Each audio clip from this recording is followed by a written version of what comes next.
like that. I like that. Welcome to Pitt Fight 6 of Reckoning. My name is Liam Ivory, and I am your Pitt Fight president. And accompanying me to the ring is Oliver Hall, our treasurer. And also accompanying me to the ring is Ava Bell, our vice president. First of all, on behalf of Pitt Fight Club, we'd like to thank all the wrestlers that came out here tonight.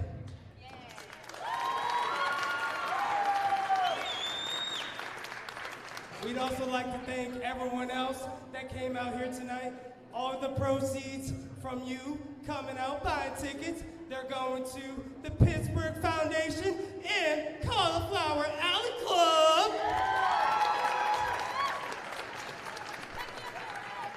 Now, I hear that we may have a birthday in the house. Happy birthday, Rev!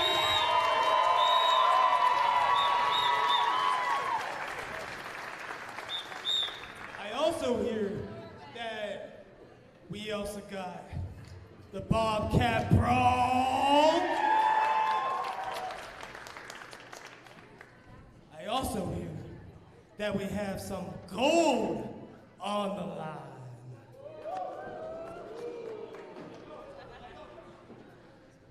So, I got a question for you. Are you ready?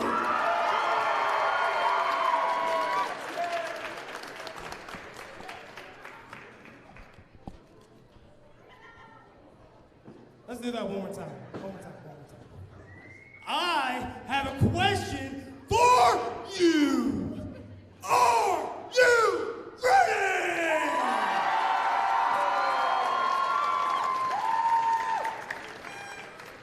All right, let's get this show started. Wait. We have something we need to do before we start this show. Can I please get Katie Arquette to the ring?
Belt for 1,466 days.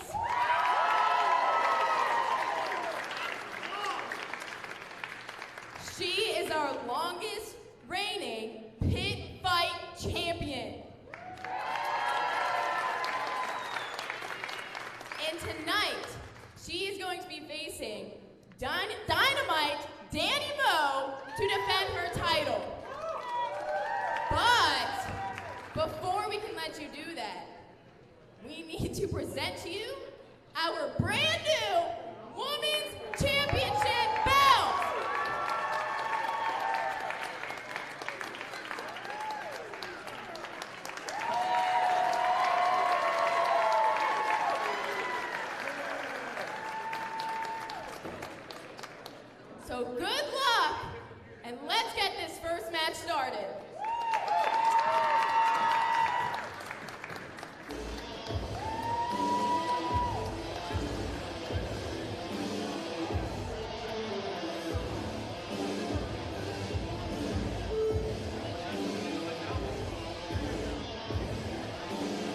Hello, everyone, and welcome to Pitt Fight 6, Night of Reckoning. Michael Doc Doherty here, joined by Tony Kincaid, and we just seen that new coveted Pitt Fight Women's Championship handed to, of course, the champion, 1,466 days, the queen of the silver screen, Katie Arquette. Yes, that is in fact what we did. You left me no room to say anything, so we might as well just leave it at there and throw it right to the Hall of Famer, Hank Hudson.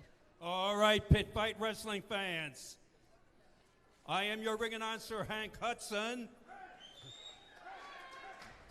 Our officials for tonight will be George Ross, CJ Sensation, and Mark Charles III. Let me direct your attention to the scorers table to introduce our commentators for tonight for Pitt Fight 6 home viewing. They are Doc, along with Tony Kincaid. But wrestling fans, before we begin, it is imperative that I ask you this question. And the question is, are each and every one of you prepared for no less than 10 blockbuster matches of knockdown, drag out, pillar to post, wall to wall, rock 'em, sock 'em, kick butt wrestling? Everybody, let's hear it! All right, you're more than ready for the opening match of Pitt Fight. Were there more 6, words, or do you get scheduled for slower? one fall. It'll be a 4-way scramble match. All right, our first match here tonight, 4-way scramble match. Your official, Mark Charles III. Thank you, Hank. It wouldn't be a show without that once, right, Tony? Now, But a man that you're very familiar with, GME. Competitor number 1, hailing from the motherland at 118 kilograms. He is the Italian strongman, Gianni Michael Enrico. Gianni Michael Enrico, what can I say about this man? One of the youngest in this business today and most successful and just so quick, Tony. yeah, I mean, he's had an immense glow up since the last Pitt Fight. Has really shown up, shown out. Has been doing amazing things over at 880, doing amazing things at every company in this area. Let's be real here. Had a great manager up until a few months ago, but we won't talk about that. I mean, Now, but go he's ahead. still, I still have a little bit of a soft spot for the guy. Do you, Tony? When yeah. do you have a soft spot for anybody? Well, I mean, he is my fellow brother from the boot, so to speak. And GME has shown up and shown out and is showing that the future is bright for some of these young wrestlers coming out of the Pittsburgh area. Well, can he make his night a night of reckoning? Because he has 4 dangerous individuals, especially the man that they are about to announce now. As you can hear, the death bell tolls. I can only think of one man, and that is the Christian Noir. Introducing competitor number 2 from the French Quarter, New Orleans, Louisiana, at 200 pounds. He is the writing on the wall, Noir. Noir, making his way to the ring, has spent a long time. I think it's been a little bit near a year. He just did something. My! He's not my favorite wrestler in the world. You should- Screw that man. Screw Bradley. He sucks. I hate him. No, the effects that Noir has on this room are chilling. Yes. Temperatures drop when Noir walks into the ring. People hide. People cower. Little known fact, Noir was my first client in pro wrestling. Yes, he was, and you guys ran amok at that place. That's all I got to say We there. ran amok makes it sound dirty. It wasn't dirty. It was a beating. It was brutal. It was brutal, yes, Tony, pardon me. But I will say this about Noir. He multiple titles, multiple areas. I mean, this man has it all. But, oh, boy. And he also fears the ref. Or no, excuse me, the ref fears him. He wants to stab him. He's trying to stab GME with his plague doctor mask, which is par. That makes complete sense to me.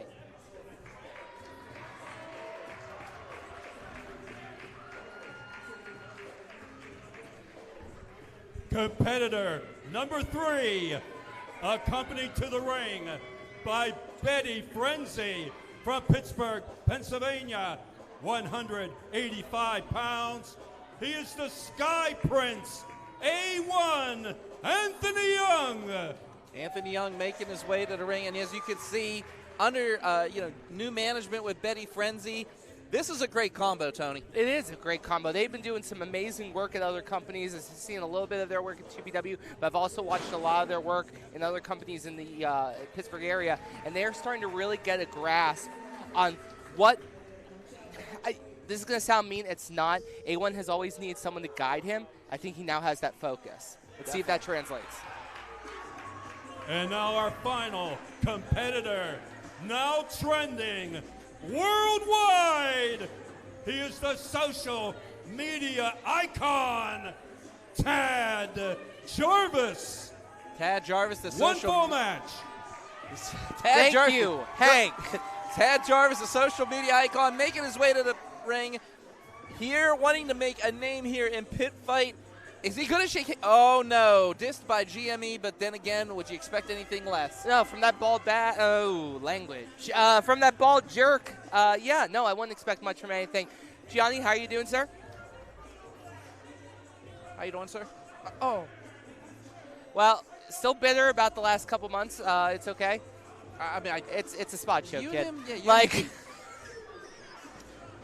anyway, Tad Jarvis, that bald bastard, I will give it. Oh, God, language again. Jeez. It's okay. I will give him credit, though. Recently just became a father. Congratulations to Tad. I am honestly very happy for him. Yes, I am. He's the father of a beautiful baby girl. And it's born gonna be on 3/16. That's awesome. Now, here's the problem. The first memory the kid's going to have of watching her dad wrestle is losing in this matchup. That's tough because he's up against the gun here. I mean, all 3 of his competitors, all 4 of these competitors in the ring are hungry.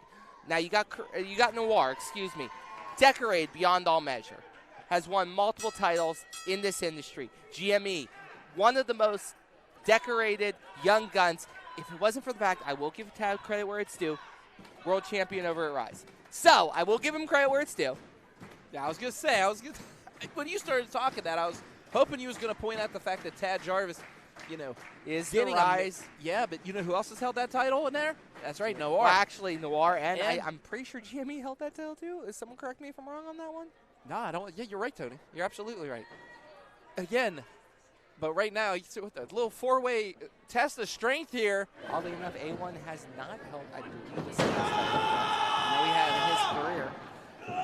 Looking to maybe make some waves to put himself on the front foot to win maybe maybe an opportunity down the road for the Pitt Fight title. This is a co-branded show with 2PW, so Gambino's watching this very closely as GME seems to be taking control of this match very quickly.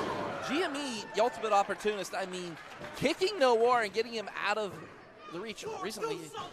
And now off the ropes. Tad up and over. Tad is just moving around here. And flying clothesline by the social media icon up and about to go for it. And Jeesh punch. Just pops GME right in the pocket. How many Jeeshes does he have? He has a Jeesh punch, he but missed. No. GME was able to hold on to that rope to prevent that reverse neck breaker and then tosses out Tad Jarvis, and he is the only one standing. And as I say that, A1 gets to his feet. Commentator Kurt Israel, ladies and gentlemen. As you can see, A1 right now. Oh, look, GME mocking him a little bit here. Do the 6-7. I don't think we're going to do that, though, Tony. As Sky Prince now showing why he has that moniker right there. And now A1 coming in and, misses him. And GME now, Insaguri use that rope for even more leverage. And, boy, GME's in a place. 4-1-2. 7-2-4, technically, we are in Greensburg. Yeah, but Pittsburgh area, man, right there. You know what? You just choose whatever area code you want. Yeah, there you go. Top rope. Takes him out. And that's A1 now. Better turn around because there's the Ward, the flying knee. Tony, Noir, just dangerous and brutal. Yeah, look at that. He just picks him up, and instead of suplexing him, just decides to drop him, use every bit of gravity that Newton discovered to his advantage again. And this is what Noir does. He just tears down a man bit by bit. He just likes pain. And again, oh, just lands on him. And the thing is, Tony, one thing about it, he's very intellectually smart on top of all that violence, and a lot of people just miss that. You know, they don't look through the makeup, they don't look through the darkness. But my goodness, I mean, you know firsthand how brilliant this man is. Oh! Third senton misses finally, but I do know how brilliant this man is. It's not like you're talking to someone who's a monster. This man's a genius. He just likes destroying people. Stomp to the back. God, the aerial assault of A1. Sky Prince now showing. Oh! Flying Enziguri there. Back handspring flying Enziguri at that. And now Noir with that low end clothesline right there, taking out the Sky Prince, and all Betty Frenzy can do right now is watch. Only a 2 count, says Mark Charles. The thing about Noir is that he picks you apart piece by piece, but then he also intimidates everyone around him. Notice he is trying to separate the people outside the ring from the people inside the ring. Doesn't want GME in the ring. Doesn't want Tad Jarvis in the ring. He wants it one-on-one versus A1. That's right, because he knows 2 things. Number 1, he's weakened A1 down, and number 2, there ain't no one in there to break up the pin. But as I say that, here comes Commentator's curse. Tad Jarvis. Oh, there's only one way to go. That's down, but Noir holding on that top rope. Veteran maneuver and smart. Again, Noir showing not only the brawn, but the brains here tonight at our 6th annual Pitt Fight. Now trying to trap that head, bringing it down. And I've seen this move a bunch of times. He's trying to put all the pressure on the neck, control the head. No, Tad Jarvis is fighting it off with those strikes to the stomach. That's right, and now Jarvis has it locked.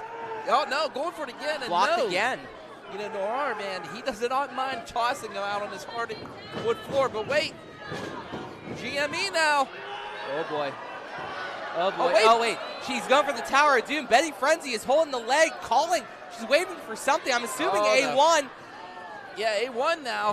Betty Frenzy has a lock right on that right leg, and now the left leg. Here we go! Tower of Doom.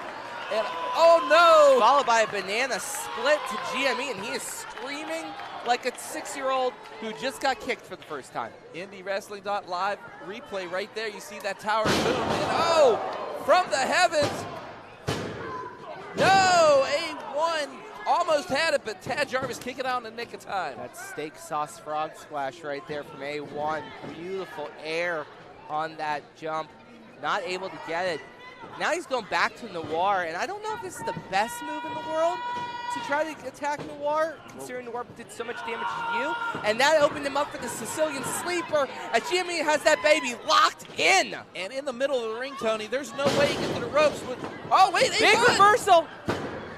Only a 2 count. I think Mark Charles III didn't realize what happened until it was done. A big lariat. That was Stan Hansen's style right there. Stan Hansen's left arm, but that's about as close as you can get with the right. But big up and big slow and drop down. Cajun drop, excuse me. Noir now. Oh, wait a minute. Betty Frenzy up on the apron. And what is she? Oh. She's trying to block that spike. That's right. What is? Big slap. Frenzy popping Noir. That is the. Betty? That's dangerous. Oh, God. Bad idea. Yep, sorry. Oh, no. Oh! Going for that miss. Oh, no. Can't see it, but there is a... Oh! I don't think referee saw it. I can't see anything. What are you talking about? That miss got in my eyes. And spear by Jarvis. How are you seeing this? 3 count, Tad wins. In a time, 6 minutes, 58 seconds. Your winner, the social media icon, Tad Jarvis. Tad Jarvis victorious. You see GME not knowing, and boom, with the spear, courtesy of IndyWrestling.live's replay there. And your winner right here tonight at Pitt Fight, Tad Jarvis, the social media icon. man, did he have to go through some violence to win that one. Tony Kincaid still trying to get that mist out of his eyes. You should have closed him, buddy. But Betty Frenzy was in front of me. I didn't expect the miss, but here I get blasted. Meanwhile, Just Noir gets out of the way, but is not able to capitalize. Tad Jarvis instead able to capitalize. And you got to think, See, I looked at your face. I might throw up. Oh, now, Tony, come on. The man's a father, and as you can see, congratulated in the tradition.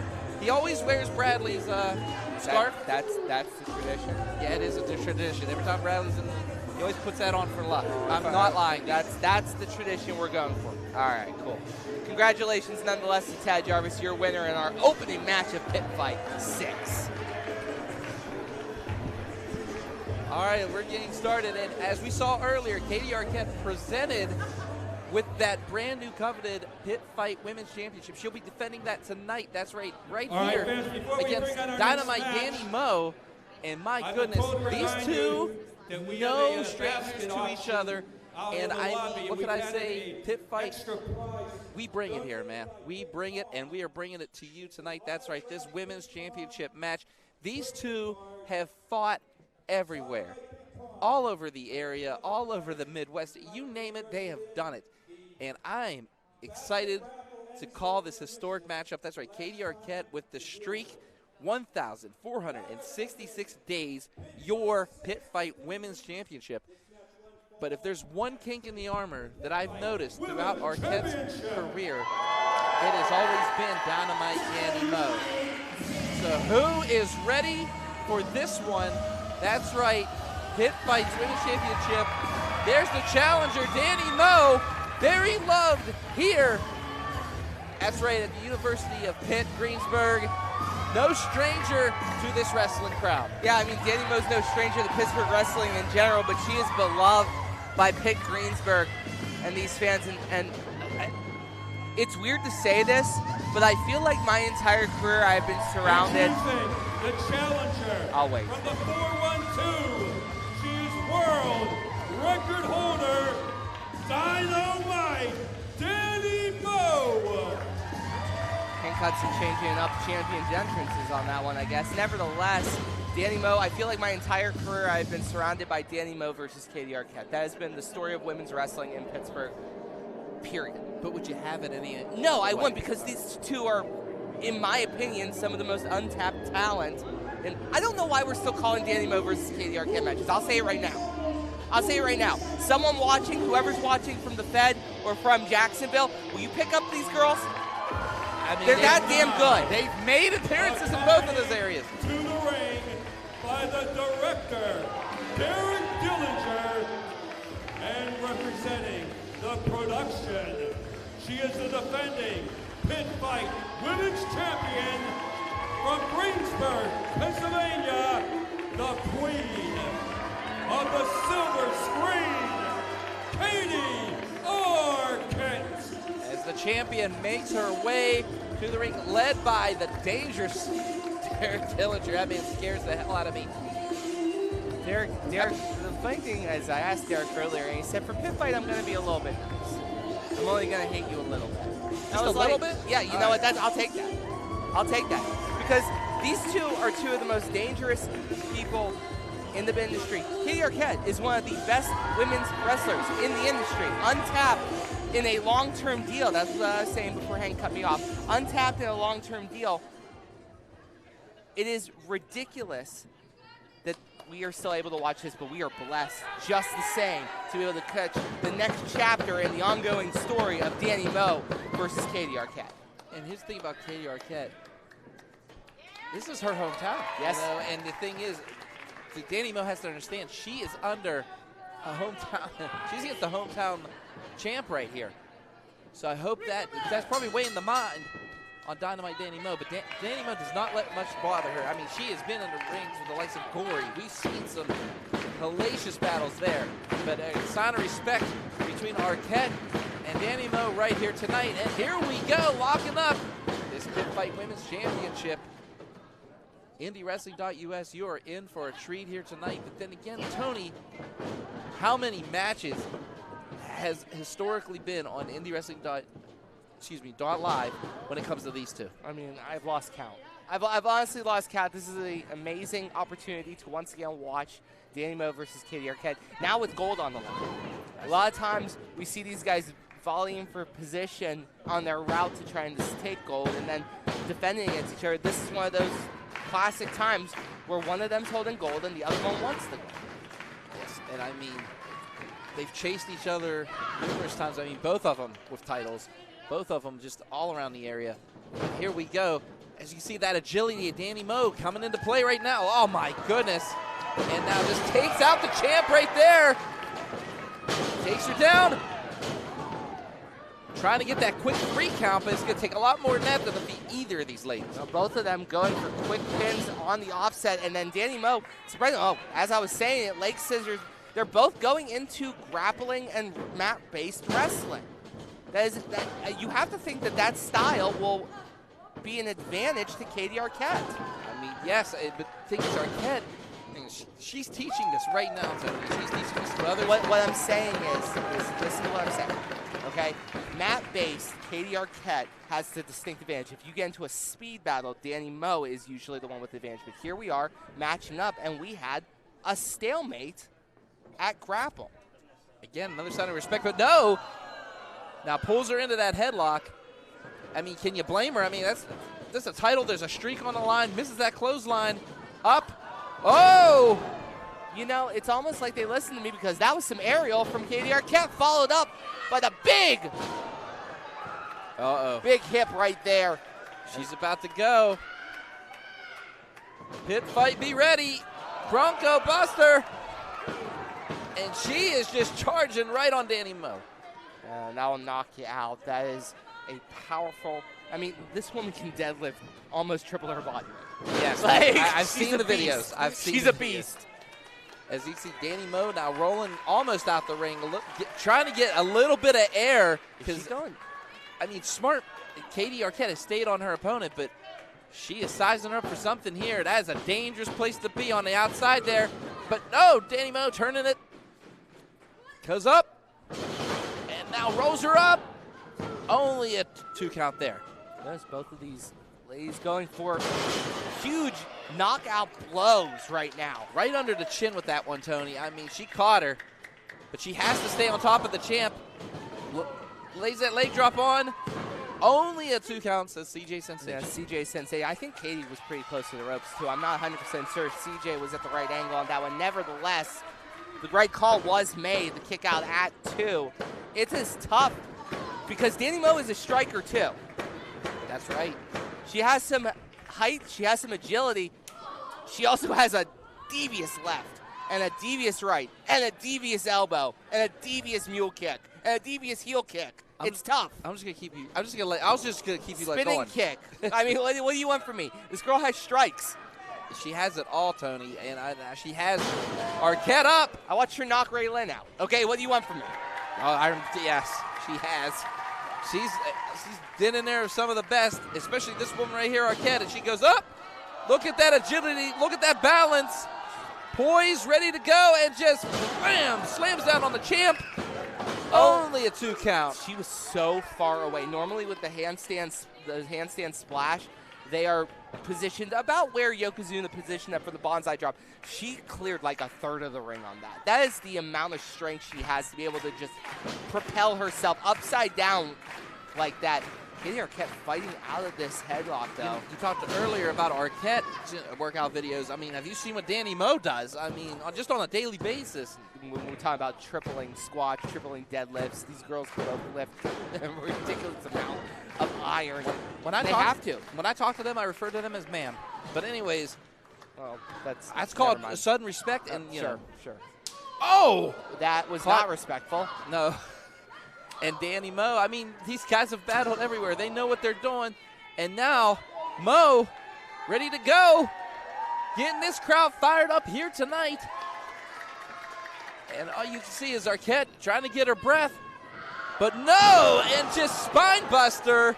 Caught her in midair, and that bides the champ some time. Can we get that again? Thank you, Booth. Going off the rope, pick up, come down. big crash right there, and that's going to let your entire back on fire. As CJ Sensation is about to hit number 4 in his counting. Remember, if neither of these women can pick up the 10 count, or both of them, and it becomes a draw, the title stays with Katie Arquette. That's right. Champion's advantage. And Dillinger on the outside, you know, trying to cheer on. Normally is a little more active in his defense of Katie Arquette. Not this time, allowing Katie and Danny to go. I mean, you talked about that respect factor earlier. You know, Dillinger probably has it just as much as Arquette. You know, Absolutely. Those two into production. I mean, it's also respect for Danny Moe, seeing what Danny Moe has done throughout her career. And now these chops back and forth. Oh, these are just mean chops. These are mean strikes. Mean strike! Mean strike! I mean, those are under the chin. I'm surprised she's not knocked out, Tony. Oh, big boot to the chest, though. And now Arquette trying to fire things up here tonight. She knows what's on the line. And Danny Moe slow to get up. Set up for that spear. Oh, no, that bicycle boot! Oh, Jesus! That was right under the chin of Moe. Danny in trouble. German. Stacked her. Stack her. A plethora of maneuvers there, but it just wasn't enough. Derek Dillinger was dead adamant that was 3. Looked me right in the eyes and said, what? I mean, Tony, this crowd is fired up. They want to see. They seem behind Danny Moe, I'll be honest. Oh, basement. That was clothesline. Stacked her up. Only a 2 count. Still kicked out. How is Danny Moe kicking out through these barrages? Yeah, you talked about that being I mean, she caught that elbow, though, right under the chin, if you saw. I mean, she about knocked Danny Moe out with that one. How is Danny Moe still, I mean, this knocks out a lesser, and you can see the panic on Katie's face. She's starting to really, the wheels are spinning, and they're not coming up with an answer she likes. I mean, both of these two should have a journal written about each other. But wait, blocked by Danny Moe right there. Going for that suplex again. Danny Moe blocked it. And now turns the tables. Knee lift. Has her up. Look at the strength of Danny Moe. Death Valley. No. Took Katie Arquette to Death Valley, but it wasn't enough. That was a unique variation of Death Valley. Usually it's a rotation through, but she threw her to the side. Like an Olympic slam. Kind of, but it was definitely Death Valley. Fireman's carry by design into almost an Olympic slam. I don't know what that is, but it's Danny Moe. Danny Moe's innovative. We know this. And she will come up with anything. And oh, Arquette now has her up. Oh! Michinoku. 1, 2, no! Oh my goodness. Michinoku driver, but just was not enough. I don't know. Derek Dillinger just says, what is happening? I don't know. Michinoku driver 1 absolutely bombed her on her head, and Katie was not able to get the 3 count. Did you see the frustration Arquette's I also see her set up for that spear. Remember that Charges spear? in. No. Almost. Oh! Kick to the head. Danny Moe now has her. Twist of fate. Could that be it right here? We have a new women's champ. In a time, 9 minutes, 8 seconds, your winner in the brand new Pitt Fight Women's Champion, Dynamite Danny Moe. Danny Moe victorious, and she ends the 1,466-day streak of Katie Arquette. As you see on the replay here, 2-3, it's over. But that twist of fate, a new champion is born here tonight at the University of Pitt-Greensburg. I am amazed by the resilience of Danny Moe right there. The fact that Danny was able to withstand the best Katie threw at her, still kick out to where she won because she's talented, but also Katie just ran out. The time was up. A sign of respect between these two. I mean, they've battled all over, not just in Pennsylvania, but all over the United States, these two. You see a sign of respect. That's right, Katie Arquette raising the new champion's hand. And as again, one more time, congratulations to Danny Moe. Yeah, Danny Moe with a big victory right there, and good for her. And we are going to celebrate. Wait a minute. What's this? No, no! Come on now! What? Big headbutt. I saw Derek pass off the clapboard to Katie. I didn't think much of it. We've seen her use it before, but what is this? Spins through and now stretching her. Come on now. Oh, no, wait. No, not no, this. no, no, no. Oh, no. The projection has struck here tonight. The queen of the silver screen is asking for a mic. You better give her a damn mic.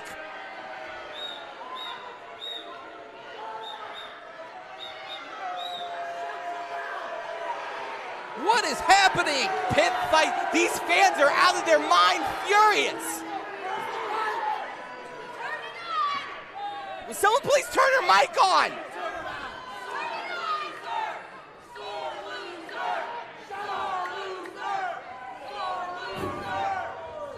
Don't look so surprised.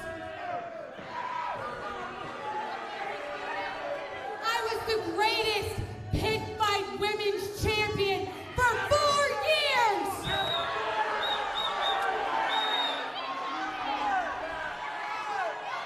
You really think I like coming home to Greensburg?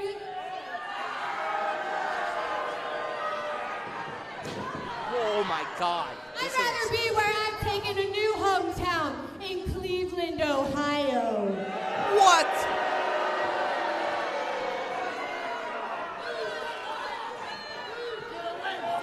Enjoy your new champion, Hillbilly Town, because the queen of the silver screen is off to bigger and better things.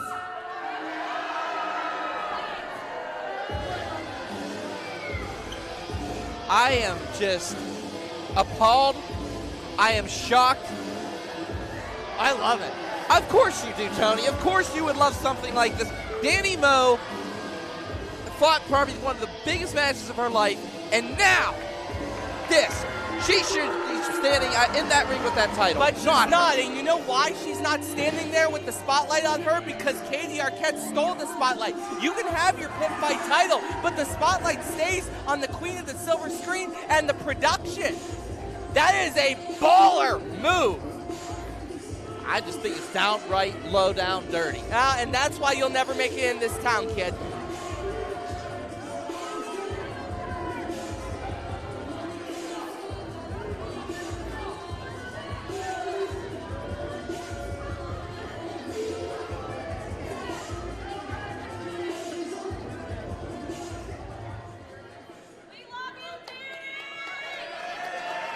All right, we're going to get to our next matchup. That's right, six-man tag team action. The legendary QB Blitz with Swole Patrol taking on Point Break. But I did hear that Devin Devine is nowhere to be found in the building. So we might have ourselves a handicap match. I don't know. But QB Blitz, I mean, what can you say? This is his sixth Pitt Fight, still fighting. I mean, the man has beat everything. He's beaten cancer. He's beaten it all. And he's here tonight, but he's stuck. He's with the Swole Patrol.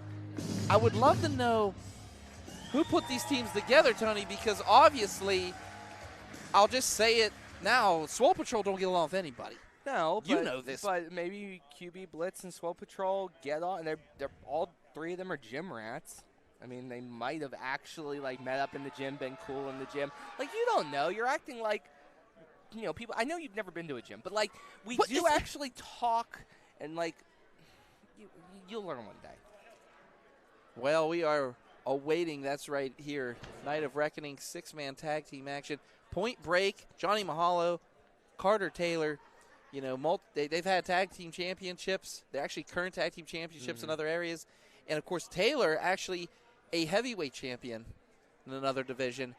But tonight, can the Glenn Spector-trained athletes get along with someone like, if they have someone like Devin Devine, I don't know what. But I haven't seen Devin Devine all day. And usually you see Devin Devine come, he makes sure you know Devin Devine's in the building. Yeah, he usually likes to make fun of. He usually likes to make fun of me on the way in too. Everyone loves making fun of me. Yeah, story of my life. Okay, so as you hear the music start up, that's right. Ladies, get your cameras out.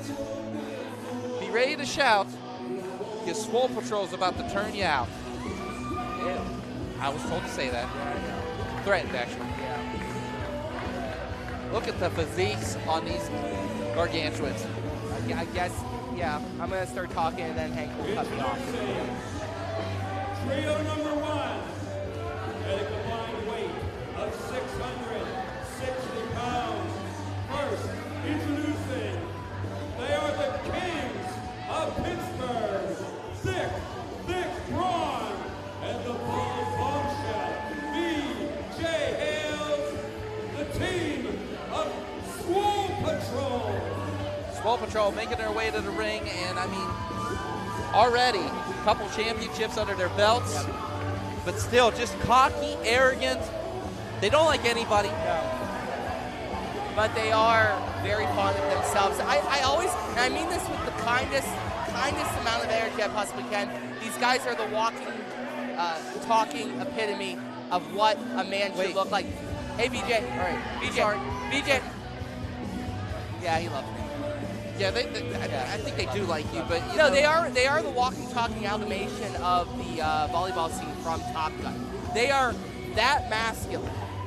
Wow, of all the things, but yeah, it makes a lot of sense. That is perfect, spot on, Tony. They are what 80s coolness personified looks like in 2026. They carry that energy of I'm better, I'm bigger, I'm tougher, I'm faster, I'm better looking than you, and you can hate me, but you ain't me. I respect the hustle. I do. I respect the hustle, but I dislike some of the things they like. They pull some pages out of that Rule Breakers handbook. Yeah, you know. would dislike it. You would dislike it because you're not a winner. Sometimes you need to be a winner, and I know this because I am one. You have to make some plays.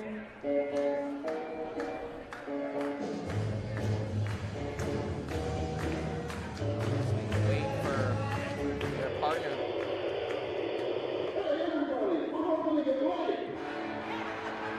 Oh, this crowd's about to go electric.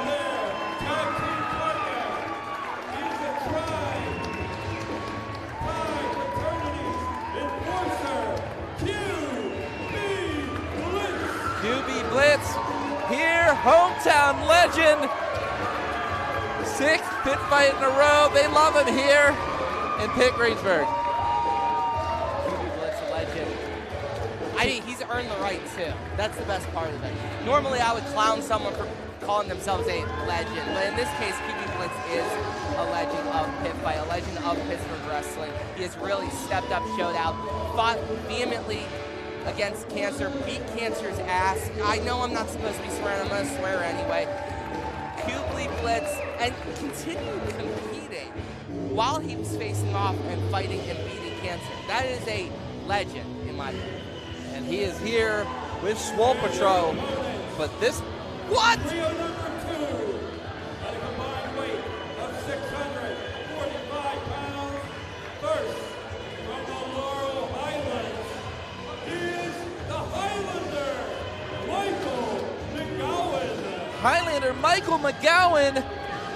I think Point Break just found somebody, but one thing about Michael McGowan, the Highlander, this man right here, 28 years pro, same number of years as one QB Blitz. These guys have known each other for 28 years, and they do not like each other. You can already see. Where did Point Break pull McGowan from?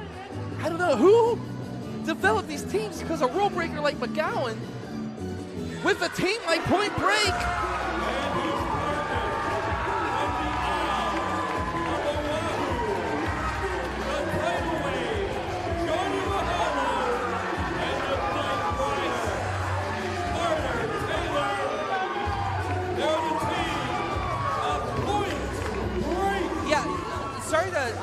I let you talk, but this is actually really confusing. You brought up a great point. You would think that the roles would be reversed here, that Swole Patrol and McGowan would be teaming up, because you're right. They are not exactly on my side of the aisle when it comes to winning no matter what. That's right, but McGowan, you look at him, likes to take his rules into his own hands. And if you look over here, Swole Patrol's mostly the ones breaking the rules here. I just don't know how these guys are connected. QB Blitz, don't get me wrong, he gets violent, but he's a stickler to the rules, I man. mean, outside of a few occasions back in the early to mid-2000s, QB Blitz has blocked straight in there. We did have a bit of a snafu a couple years ago, and we all have moments. I once actually thought you were a good commentator, so I mean, we all make mistakes.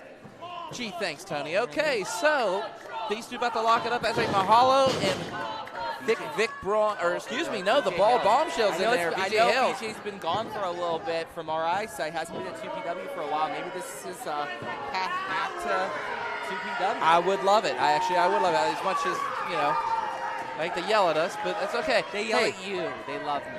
Yeah, point taken. I lost 50 pounds. God bless you. I lost 45 and gained 25 back. But you know what? Right there, Mahalo lost about 10 pounds just getting drove into the canvas there. And just like you, Mahalo must not want it enough because you got to put the effort in there. And Mahalo now trying to put the effort in because he heard me talk crap. Put him. Oh, wow. No, VJ's just avoiding it. And strength versus speed at its finest right here. What a matchup. Mahalo and Hales. Mahalo now pulling the hair as VJ Hales sends him off to the ropes. Big shoulder block by Mahalo. Man, he is just loved here in Greensburg, Pennsylvania. And serves up. Hang 10, dudes. Cowabunga. Is he just... Yeah, that'll work. And now, whoa, he went to tag his partner, but McGowan now. He was trying to tag Carter Taylor, and just McGowan said, no, it's my turn, I got it, kid. He actually said, I have it, kid. Highlander now. Absolutely disrespectful. Wow, look at the size. What's this? BJ Hill's a little bit of a... This is a weird sentence to say. McGowan showing respect to VJ Hills. Yep. Oh no.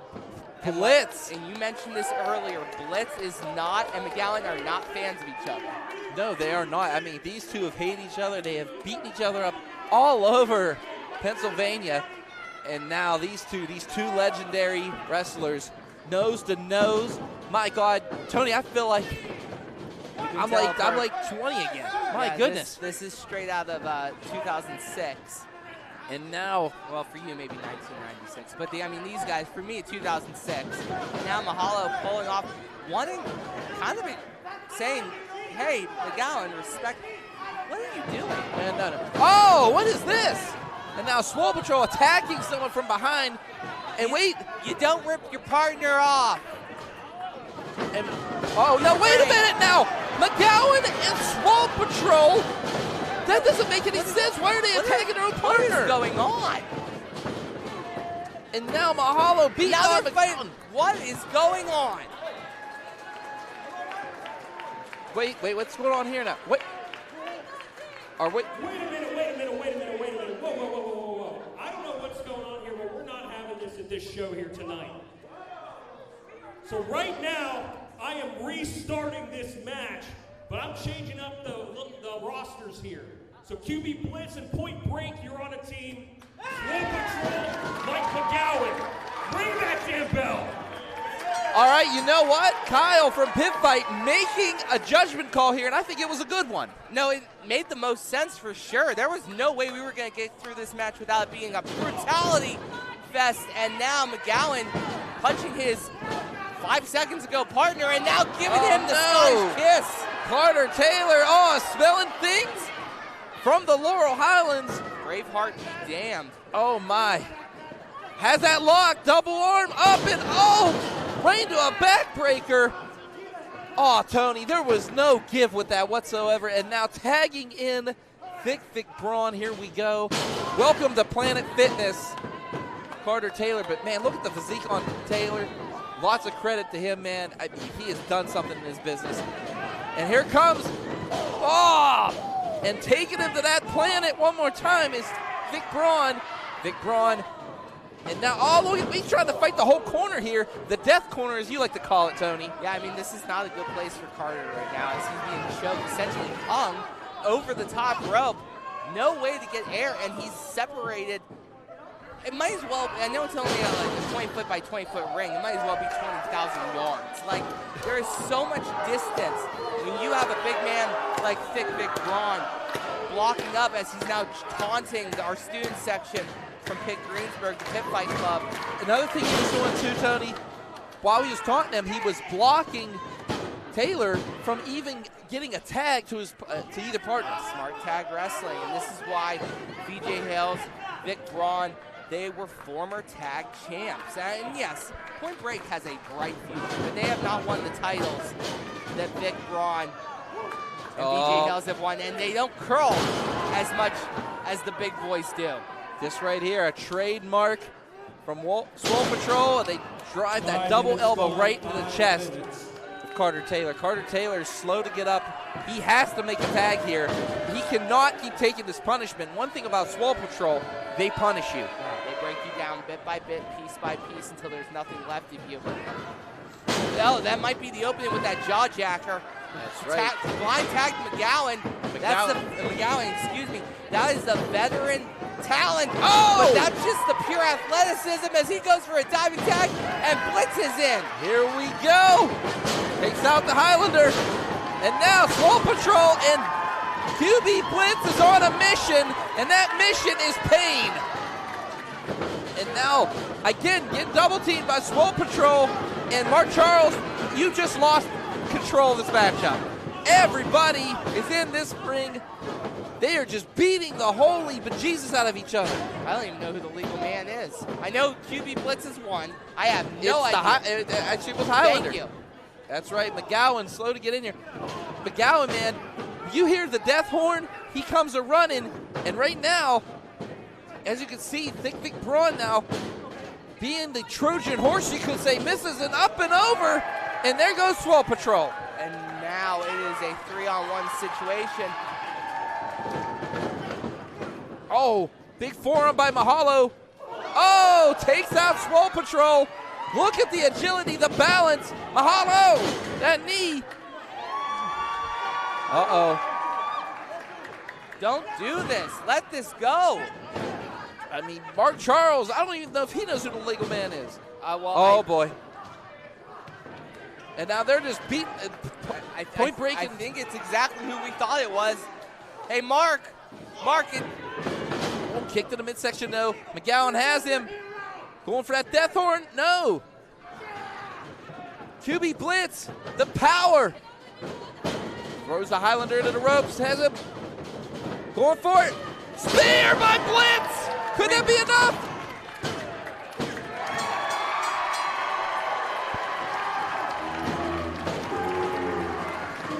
In a time, 7 minutes, 24 seconds, your winners, the trio of QB Blitz and Point Break. Point Break and QB Blitz victorious here tonight at the 6th annual Pitt Fight, a night of reckoning, and here we go, off the ropes. Oh, McGowan thought he was slick, but no, QB Blitz coming back with that spear, and there's a 3 count. You can see the section, the student section going nuts for QB Blitz. Victorious here tonight. And man, Point Break, knowing the fact that they got to share a ring with a 28-year-old legend. 28-year-old legend, not year-old. God, Sorry, I wish. Yeah, I wish. I wish. I think we all wish. That's right, 28 years in the business, QB Blitz. Again, too, the streak continues. Victorious here at Pitt Fight. But we are keeping things rolling here. That's right, the NWA JCP Southeastern Tag Team Champions. The Troublemakers defending that NWA Tag Team Championship against Warhorse. What can you say about both of these teams? Just two dominant forces in tag team wrestling colliding for the first time, Tony. This is a historic first time. Warhorse will be taking on the Troublemakers, and Spectre has been in this business forever. Again, the first time against the Warhorse. Yeah, I mean, this is a legendary opportunity for Warhorse to hold one of the titles that defined this industry for so long. The blueprint of tag team wrestling is the NWA JCP branded titles. Southeastern Tag Championships have been held by some of the greatest tag teams ever. I mean, we're talking about Horsemen involved in these. Sting, Luger involved in these things. Scott Hall here. That's right. I mean, some of the greats have held that belt, but you know who else? Give it up for Glenn Spector. But right now, as you can see, a dark cloud is looming over Greensburg, Pennsylvania. That's right. 4 titles, 4 states. Tony, can it be 5 titles, 4 states? Can Warhorse make it happen here tonight at Pitt Fight Night of Reckoning? Introducing the challenger from capital City, Ohio, at a combined weight 610 pounds. They are Pat the Bruiser and Crosshairs Kelly. They are the best in the Midwest. Warhorse! Warhorse making their way to the ring. They know what is at stake here tonight at Pitt Fight, and it is those coveted NWA JCP titles. But my God, look at the size of these massive individuals in Warhorse. I mean, they are huge. Up until, God, 6 days ago, they had the longest reigning RWA tag team title hold in history. 861 days, Tony. And they lost it last Saturday. So the fury they had from losing the RWA tag titles to the Wise Guys, and which you might be able to watch on IndyWrestling.network, has to be furious. The defending NWA JCP Southeastern Tag Team Champions, coming to us from the Frat House, Alpha Sigma, at a combined weight estimated at real big. Their big boss, Glenn Spector, and the natural, Caden Christopher. They are the Troublemakers. And as all the frat houses lock their doors because these guys out-party all of them, that's right, the Troublemakers, here tonight. Glenn Spector, Kane, and Christopher.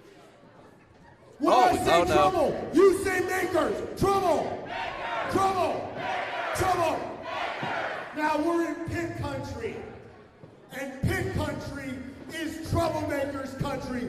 When I say P-I-T-T, can I get a let's go Pitt? P-I-T-T.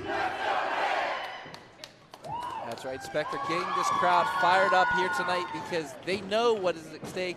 Those coveted NWA JCP Tag Team Championships. As you can see, Warhorse looking. And now Warhorse already starting things off here quick. George Ross is going to have to get them separated. The bell hasn't even rung yet here tonight. I mean, these titles, while these titles are one of the newer versions of the NWA Tag Championships, they are still hold some lineage to it. First holders of it, you know who they were? No, I don't. The Mortons. Oh, wow. Yeah.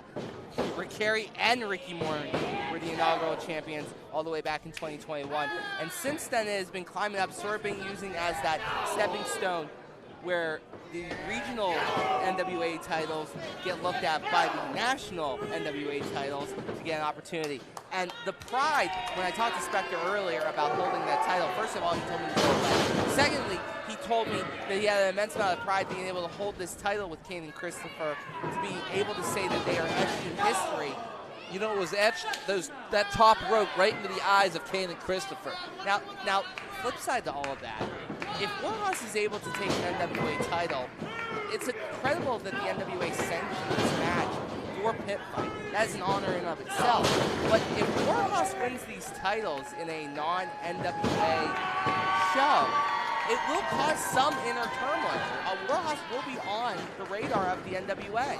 Well, on the radar right now is Crosshairs Kelly, but wow, Spector never really gets outpowered when it comes to a shoulder block, Tony, and finally takes down the big man, the big boss, Glenn Spector, and now has him going for that suplex. Going up. Troublemakers right now balancing 3 titles, 3 areas. Was 4 titles in 4 areas. That's Warhorse. So right now, oh wait, and Pat the Bruiser. Sorry, I'm used to winning titles. I'm not used to winning titles coming from the Troublemakers because they are a newer tag team. And they have made a huge wave in a very early amount of time. They've only been around for, I think, 3 or 4 years at this point, like officially. definitely. I'm with you on that one. And right now, goes for that elbow, drops it. And now Spectre pointing over his partner, Kane Christopher. Look at the size of Christopher. My goodness. I mean, just to talk to him, I got to look up. Or he's standing on a chair either way. Then again, same thing with Crosshair's Kelly. Uh-oh. Back to pass.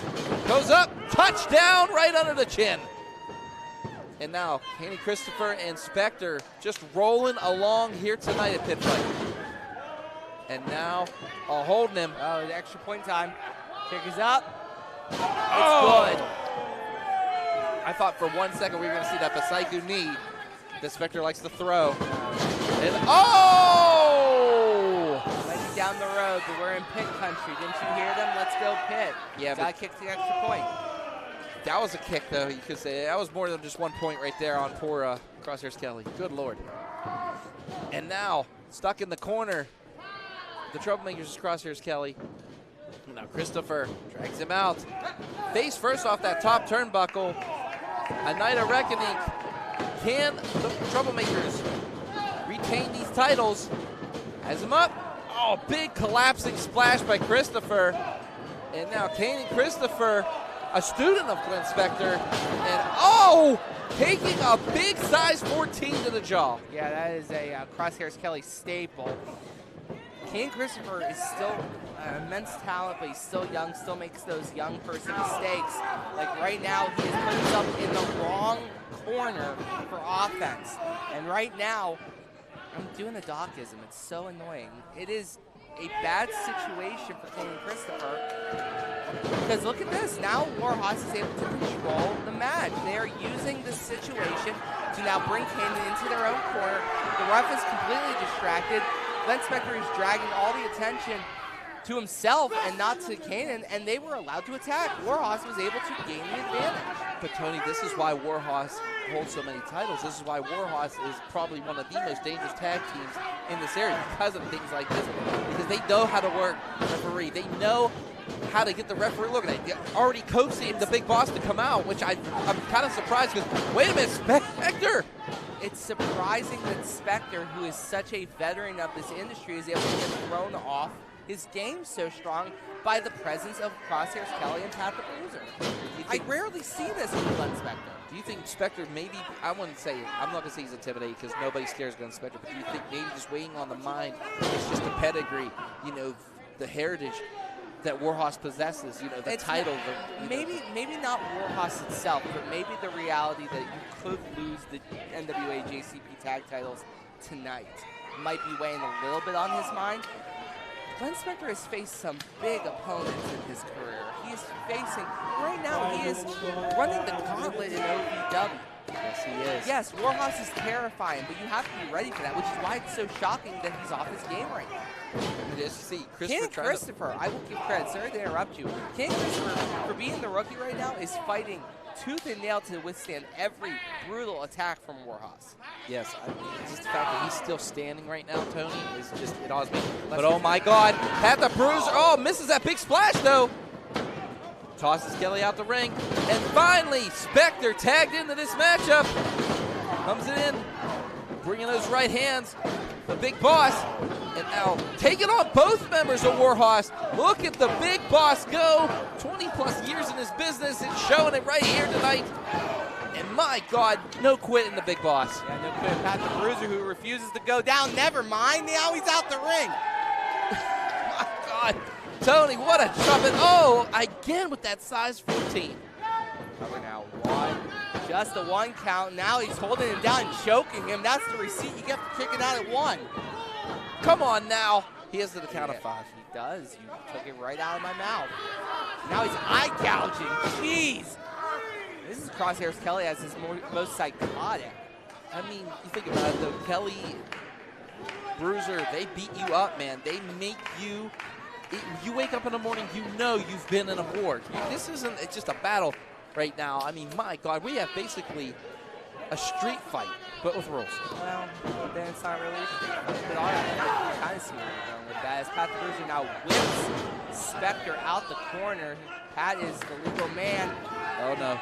But it doesn't matter. The Warhorses, they are booting the crap out of Glenn. Just a 1 count as King Christopher sort of saved it, sort of didn't. Definitely distracted and broke the count up. But look at the choking from Pat the Bruiser. I do have to remind everyone that Pat the Bruiser is the calm one of Warhawks. Yeah, he's more the cool collective one. And then, of course, Crosshairs Kelly always being the hothead, you could say, Tony. And right now, Pat the Bruiser has all the weight on the spine 400 of Spectre. 400 plus. And wait a minute now, Spectre trying to fight back here. Quick strikes, followed by a headbutt. Then Spectre cannot get any room to breathe in this match. No, I mean... King Christopher couldn't earlier, and still can't apparently, as Pat the Bruiser runs him over. But wait now, that hard head of Big Boss trying to get him out of here as he's just delivering blow after blow. But oh, an elbow to end the chaos. Only a 2 count, but again, Pat Bruiser just taking away any kind of wind, any kind of, and again, taking more wind away with that choke. This is where the power and the tenacity of Warhawks wears down opponents. Look at that nerve grip right there. Just squeeze him. It is methodical. It is painful. It is slow Chinese water torture. Drip, drip, drip. And you can't take it anymore. No, you can't. And I mean, no I can't disrespect to China, but it's just a common phrase. No, exactly, Tony. I know what you're saying. I think everybody at home knows what you're saying there. And right now, Warhawks, again, you know, you talk about methodical, just slow tags in and out. I mean, these two just switching in, keeping each other fresh.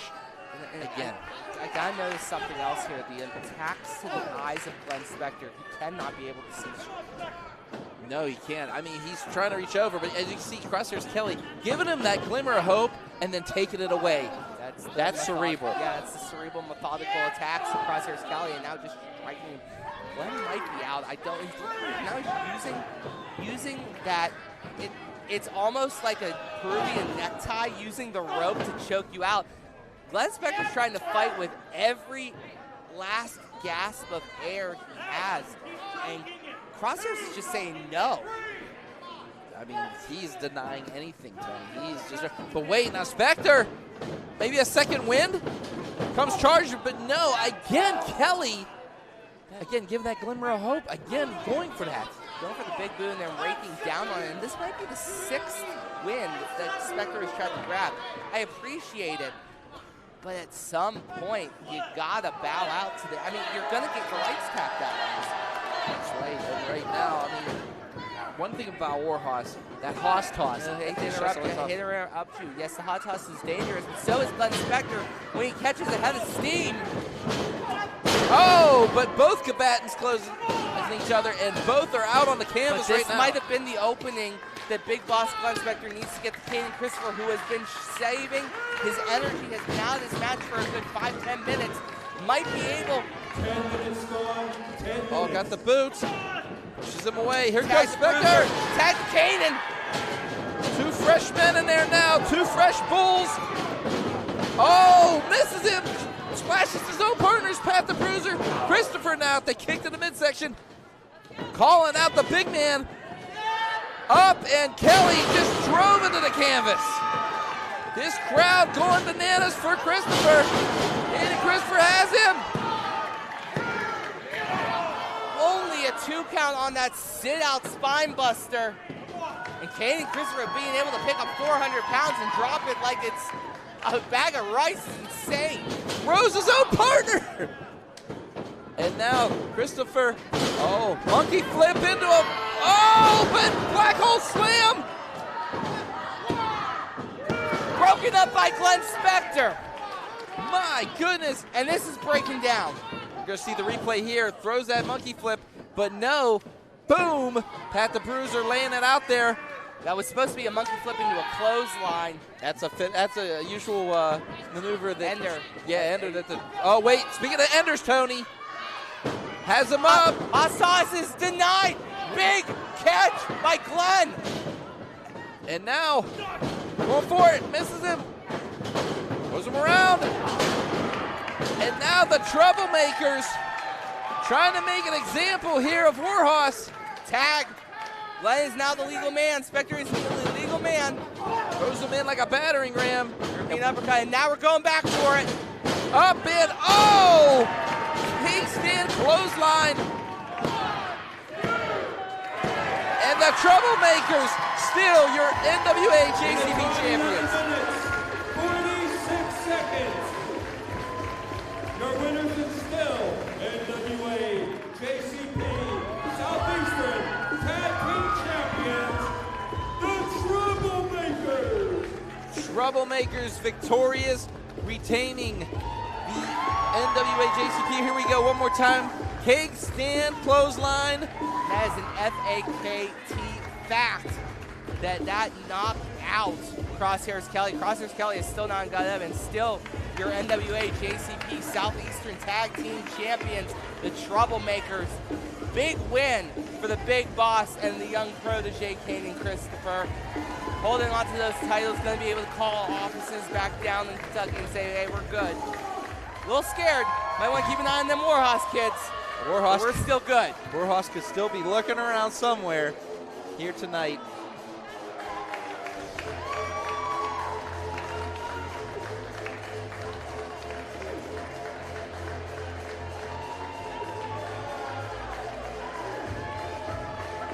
Hey, cut it! Okay.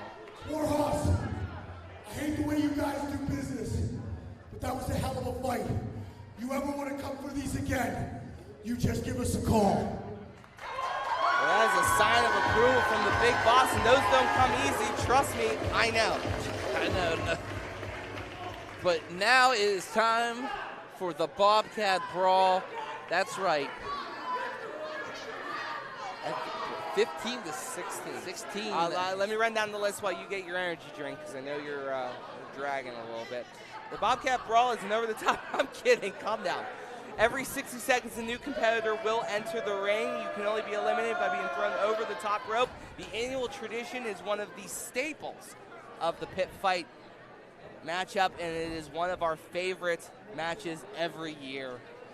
Relax. This is also a good leaping off point for anyone. Remember, Preston Everest built a career off of winning this Bobcat Brawl. That was where he first made a name for himself, when the Bobcat Brawl at Pitt Fight.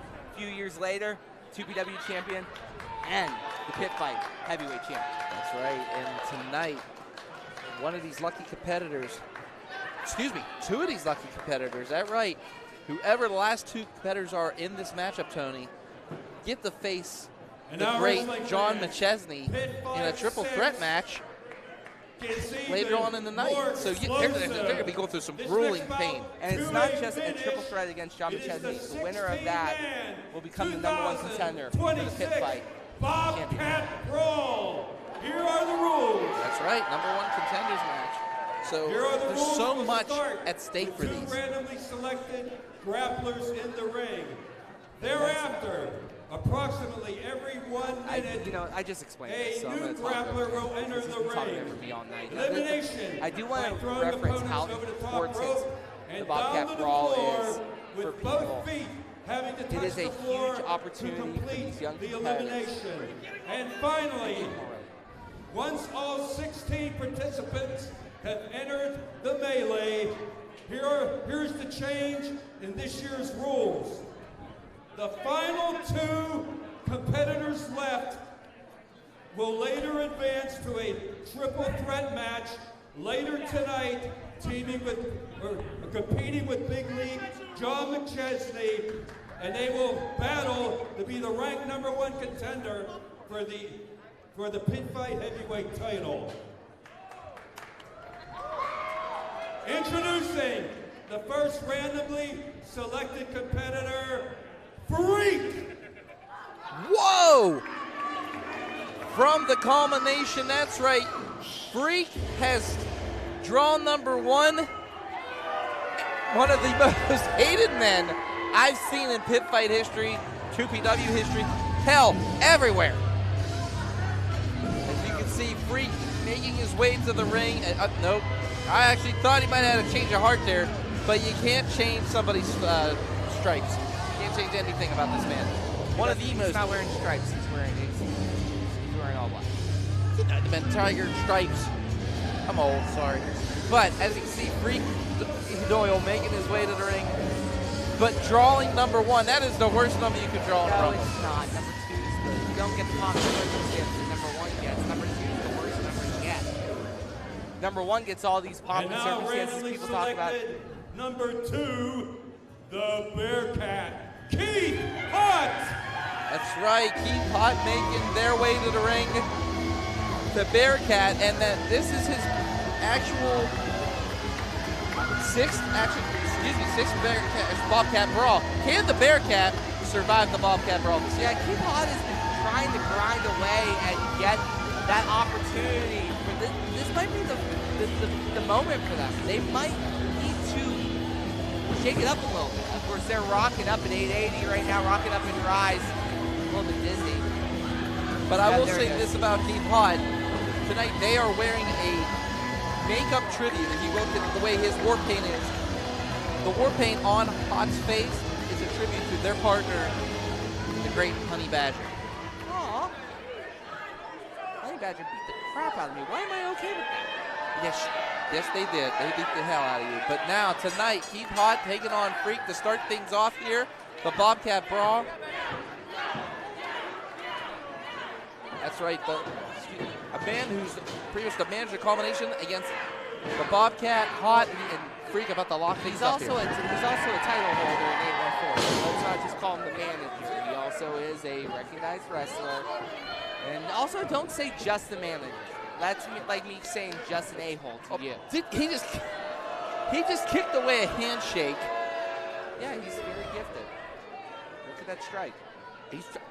Okay, closes his fist. Oh, big shot to Hutt's face. And now Freak.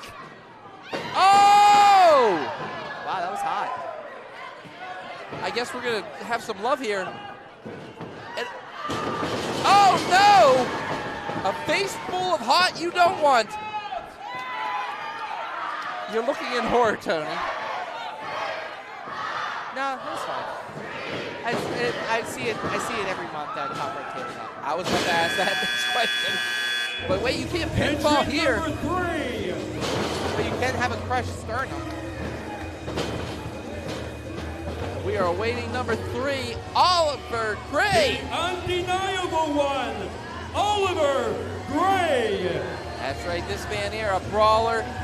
The undeniable one, number 3 here in Pitt Fight. And I'm ready to see this guy. I've seen him, I've seen footage.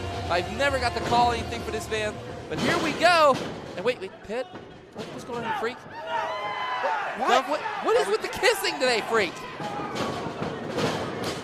You know, it could have just been that he thought he had the ability to use poison mist like Gory does and just mixed up the... There was no mist, there was just kisses. Yeah, right now, no mist, all kiss. goes up. Yeah, no selling that. No miss, just kiss. We'll just go with it. No selling that was the right call. I feel you on that one. As you can see, this is why they call him the undeniable one right here. He's taking out both Hutt and Freak. And Keith Hutt sitting in the corner now. And right now you can see the eliminations trying to start here as he is trying to toss Freak over that rope. Freak, the number 1 entrant here. Kick to the midsection. Has him going for that. Collapses him with that DDT.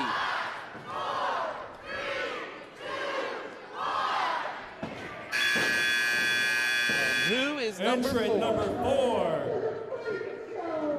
Oh, wait a minute. Another Freak Show member. Man-Child! Okay, this is an interesting development here because Man-Child works with Freak as a member of the Freak Show. Of course, Freak also works in the Culmination. Man-Child is not a member of the Culmination, although he is respected by the Culmination. He is definitely respected. He also is a big mother trucker.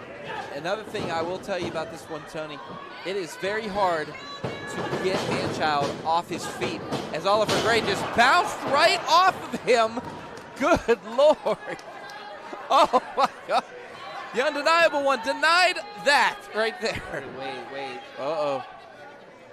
Freak looks terrified. Nah, we're good. Yeah, here we go. Nah, we're fine. We're good. Just joshing.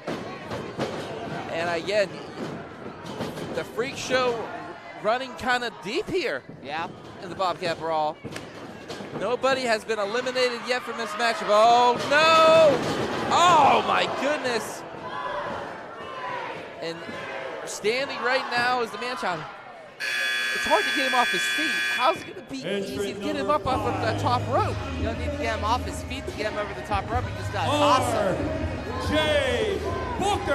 R.J. Booker, very aware of the situation. Of course, member of the Brotherhood, and he's kind of freaked out, no pun intended, at the big freak staring at him and hung over the rope, kind of using his brain to get around that. R.J. Booker now, knowing what he has to do. He has to take away that any kind of momentum, any kind of air that these gentlemen have. And now, man-child trying to, oh wait, a rake to the eyes. Booker comes in with a shoulder block. Kind of stumbled the big man. Kind of stumbled him. Again, the Brotherhood, multiple tag team titles, multiple areas. And R.J. Booker, you know, went from being on the, you know, standing out and now being one half along with Mike Bonner. And now, Freak Show stomping away on Booker the corner as Oliver Gray now punching the living holy hell out of Man-Child. But Man-Child now trying to eliminate him as Freak now, Hot actually saved Oliver Gray there. Yeah, I'm going to have to talk to him next D&D session about how big that was. Talk to them. I think you're going to need more than one man to lift up the man-child. So you see Gray and Hot working together here. And oh my goodness. Entrant number 6. Oh, it's about to get cutthroat here tonight at Pitt Fight. By Betty Frenzy, Cutthroat Clay Campbell. Cutthroat Clay Campbell led to the ring by who I think is one of the top managers. Watch him. All right, I am. I just saw your eyes. I will toss you in the ring myself. Betty Frenzy. I will toss you in the Betty Frenzy is a very good manager. Don't ever say that she's better than me. Ever. I never said she was better than you. You said she was one of the top managers. And I have clients with titles. So let's not bury the lead here. All right, there, buddy. And now Clay Campbell. You'll find yourself dead in a ditch in a few minutes if you ever do that again. Oh my goodness. As now Clay Campbell. I don't have Clay Campbell though. Maybe I should talk to Ben. I mean, this is that cutthroat that, you know, says the name Cutthroat. That's what it is right there. Just sharp, brutal moves, very quick, light on his feet. But man, does he deliver the pain as he is doing right here tonight at the Bobcat Brawl.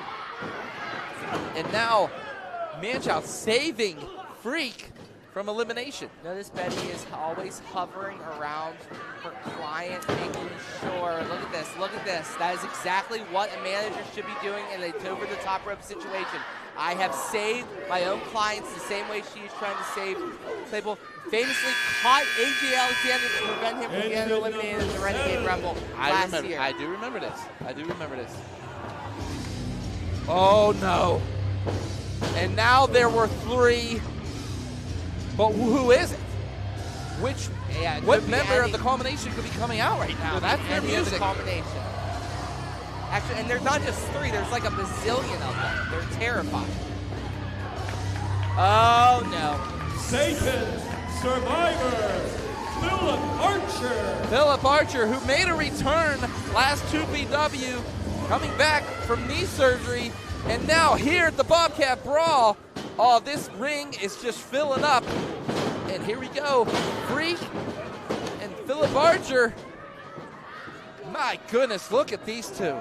Philip Archer, this is actually his first match back from that surgery, first official time back, and what a homecoming it would be, so to speak, to become one of the 2 men that would be in the #1 contendership position later tonight, have the opportunity to win that title. Wait a minute, though, Tony. A little bit of trouble in paradise, you could say, for Freak, but wait. And now the Bearcat. Oh, bear down. Oh, my God. They're working together. That was what I was hoping I'd see, but it wasn't a guarantee. Man-Child is a hungry boy. He wants to destroy. And the focus that Culmination has, the cerebral nature, does not fit into Man-Child stereo. Of course, I'm looking over here. Betty Frenzy, again, trying to catch Claypool, does successfully. I mean, Clay was on Clay Campbell. I keep doing that. Clay Campbell. Jesus. Cowpoke Paul. We have another cowboy. On the Cowpoke Posse, Cowpoke Paul. Cowpoke Paul making his way to the ring, and I mean, he wants a shot. I mean, what can you say? He wants a shot at that gold. He has held some gold in such a short time that he's been in his business. He's been in his business now for about 2 years, and giving a fan all these souvenirs, you could say, or he's just holding it, who knows. That in the ring right now, you see Freak and Clay Campbell going at it in the corner, and I don't think Cowpoke's been in. Oh, here he comes, slides on in, and now riding the Bearcat into Satan Survivor Philip Archer. But, and wow, what do you call this, Tony? Call that riding the Krypton. Leg lariat right there. Yeah, I mean, leg lariat, that float over neck breaker, and now giddy up Cowboy as Cowpoke Paul riding Oliver Gray. Let me finish my sentence. Damn it, Jesus. And wait, no, he didn't go over the top rope. He went through the middle rope. He went through the middle rope. I watched. Refs watched. You know, Campbell's getting double teamed over here, but Betty Frenzy still on the outside like you were talking about earlier, as right now he's just stealing signs. See, he's a thief. He's a cattle rustler. Stealing signs. Yes, cattle rustler, thief, whatever you want to call him. Number 9. No, they're bad. Iron Mike Bonner. Iron Mike Bonner making his way to the ring. The other half of the Brotherhood. I know RJ Booker has to be relieved to see, that's right, straight from the Hill District, boxing background. Iron Mike Bonner in here, and here we go. These two, no love lost for each other. We know that for a fact, Tony. Yeah, they've had wars over the 2PW Tag Team Champions. Brotherhood versus the Culmination. Whole year of absolute war, and Philip Archer is being dumped to the bottom. He is the first one eliminated from the Bobcat Brawl. Second one, excuse me, Oliver Gray was eliminated. No, he's hiding? No, he's hiding, definitely. He's slid under those ropes. Smart man.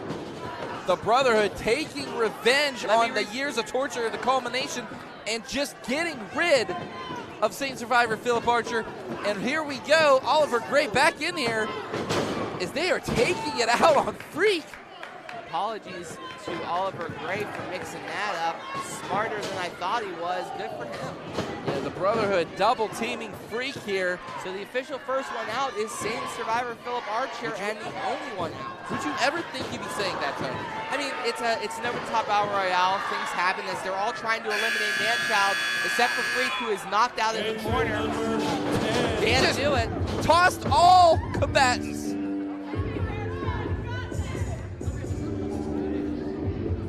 Who is our next one? I think I know this music. CRG! CRG! Curtis Ray Gotti! As the notorious CRG to the ring. Big atomic drop to Freak. Back better than ever, you know, coming back from a broken neck, Tony. Little known fact, I came up with the notorious CRG nickname. Yes, I did. Yes, That's you did. not even a word. That's shoot. 100% on that, Tony. Yes, that was brilliant, actually. I will give you credit where credit is due. And right now, we have someone who is... Whoa, Oliver Gray trying to defend, but is he getting stabbed with that fork? That's right. That's psychopath. That's right. Cowpoke Paul channeling his inner Abdullah the Butcher is right now CRG on the back of Manchild. Have you ever seen a cash cow ride a Manchild? We're seeing it right here. This is devolving into an absolute crazy situation. Oh my! CRG is dead. Just delivered all the weight right on CRG's back, plus that surgically repaired neck. Entrant 11. Well, RJ Booker just got flown over and eliminated as some guy named John Lead by Example Zone comes to the ring, but RJ Booker, you guys missed it, just got top rope Itsuguri out of the ring. Good eye, Tony, because I was paying attention. That's right, that man right there, some guy named John. who usually has a microphone in his hand and is chastising people. Oh, I have all the microphones over here with me so he can talk. Here we go, and Manchild just got eliminated. Yeah, we missed that because we were paying attention to John. John is doing his stretches. I've seen him do this at the Renegade Rumble. He takes his sweet time to enter the ring, gives himself an advantage. You have to admit that's pretty smart, Tony. I mean, leaders by example. As Manchild leads his way back, I cannot believe Manchild has been eliminated, and Oliver Gray just popping Cowpoke Paul. And what is he eating? He's eating people's foods.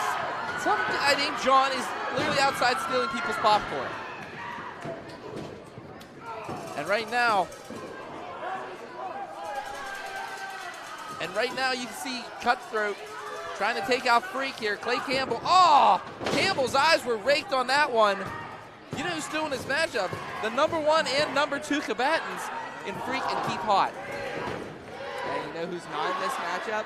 Some guy named John. He hasn't entered the ring yet. Entrant number 12. Oh, we know this music, Yeah, don't I know we? this music all too well. That is the Sleeper's music. There he is. The Sleeper, Don Murphy. Don Murphy about to make his way to the ring. And what's Don Murphy? Wait! Don Murphy throwing some guy named John into the Rumble. The Sleeper. Oh, no. I don't think John knows what's about to happen. I did. Oh! Big backbreaker going into big suplex. And some guy named John still feeling the effects of getting beat up.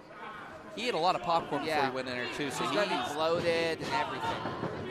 Oh, and now the Sleeper, Don Murphy, proving why he's the first ever 2PW Anarchy champion.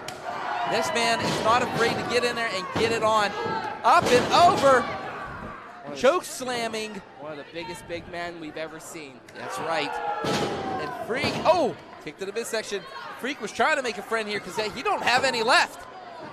As him up, what power Don Murphy possesses right there, and just slamming Freak to the mat. And Cowpoke Paul choking away CRG with that shirt. There are no rules in a Bobcat Brawl. Who is next up here for the Entrant Bobcat Brawl? 13.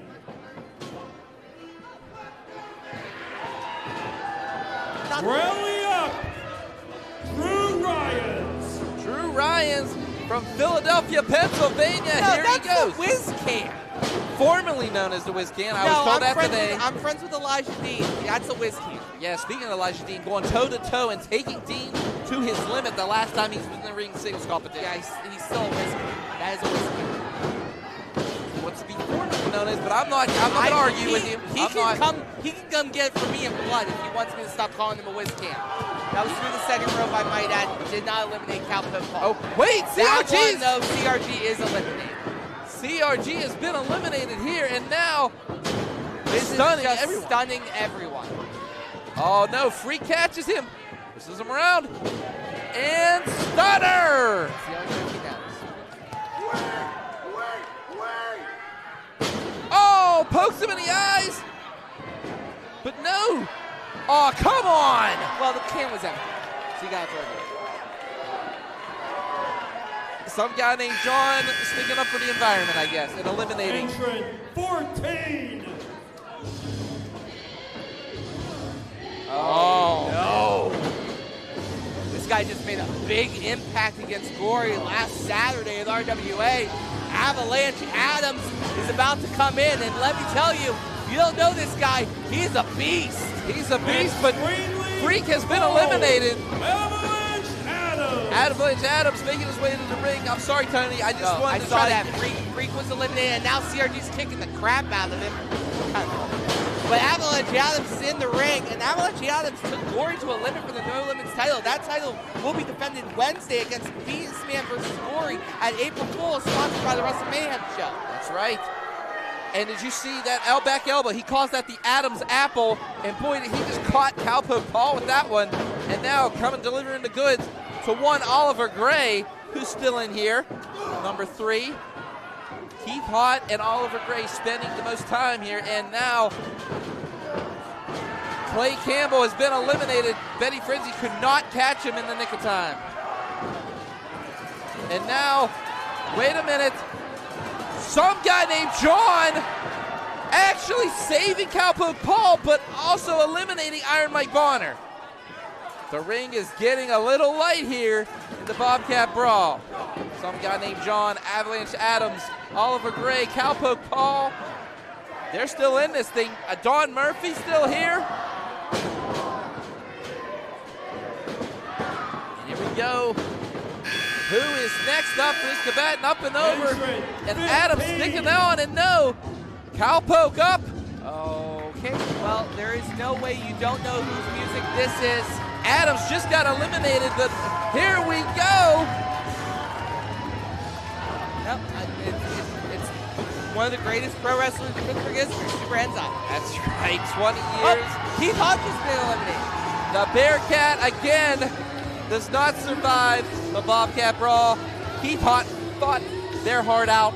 It just wasn't enough, but here we go, donning that new Iron Maiden singlet that he is proud of, his favorite band. That's right, Super Hentai in this matchup. And can you imagine, I mean, what a great number to draw. Number 15. We got one more. One more. The next entrant will be the final entrant, and then we are in the overtime. No, that 20-year plus veteran prowess, is it enough? Can he survive against such youth in that ring right now? Some guy named John, Don Murphy. You know, you got some young bucks in that ring. But Super Hentai, I mean, my goodness, what a terror in this business he's been. I mean, he's the blueprint. He's the measuring stick. He's the guy that if you want to be the next great thing, you got to beat Super Hentai. It is what it is. That's right. You will not be nothing in this business if you can't get past Super Hentai. He is the one that tells you you're main event ready. And, you know, you talk about getting past Super Hentai. Who really has, Tony? I mean, I could name every heavyweight champion who's had in this area has had to, at one point or another, defeated Super Hentai. Defeat or survive. Survive Super Hentai. Final entrant coming down the road. 16, the final competitor. The sexy, talented dude, Corey Futuristic. Tony Kincaid's favorite wrestler, that's right. Corey Futuristic, straight from the sexy, talented dudes. Still won't come on top rope tabletop, despite all that trash he talked a few years ago. But very lucky tonight, rolled a natural 20, I'd say, to get number 16, the final entrant in the Bobcat Brawl. That's right, as he comes out to one of the greatest songs ever written, Careless Whisper. And in the ring right now, Super Hentai just breaking the ribs, you could say, of some guy named John. I think Sleeper Don Murphy was eliminated, and he's holding his jaw and he's walking away, so I'm assuming he was eliminated during Corey Futuristic's entrance. Futuristic, but you can see Cowpoke Paul holding on for dear life. And now, surgically prepared elbow now going to John's chin. He is just delivering it. And now some guy named John trying to fight back here. And now Futuristic, the sexy, talented dude himself, that's right. But can John survive this STD is the question. And oh! Future Rider, I guess I'll call it that. That's pretty cool. I was impressive by Corey Futuristic. We haven't seen him in a while, Tony. He's been out of action, you know. Up and over. Futuristic has this last spot. He wants to make it where it's worth his while. And no, Futuristic is gone. Corey Futuristic, last to enter the ring, but of the remaining survivors, he was the first one to go. These were the guys in the ring when he entered. These are the guys in the ring when he exited. My goodness. That's a tough night for Corey Futuristic.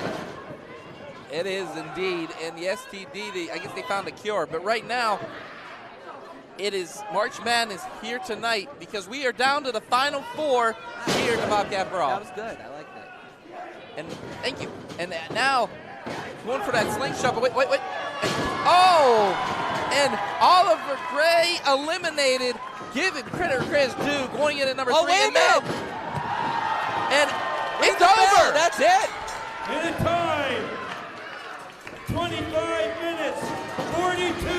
seconds, the co-winners, Cowpoke Paul and Super Hentai, both men will advance to later tonight's #1 contenders match to face Big League John McChesney for a future shot at the Pitt Fight heavyweight title. Co-winners, Hentai and Cowpoke Paul.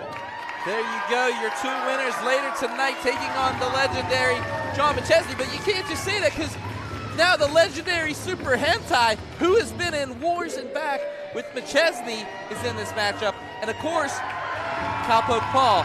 So the question lies, and I'm going to ask you this, Tony, can the youth of Cowpoke Paul surpass the 40-plus years of veteranship within McChesney and, of course, Super Hentai? I don't know how you can. The youthful exuberance, the energy is going to have to be there. The fans seem to be behind Cowpoke Paul, but he's going to want to take intermission to grab some orange slices or whatever the kids do to stay hydrated, because he's going to be in a war against the 40-plus year veteranship of both Super Hentai and Big League John McChesney.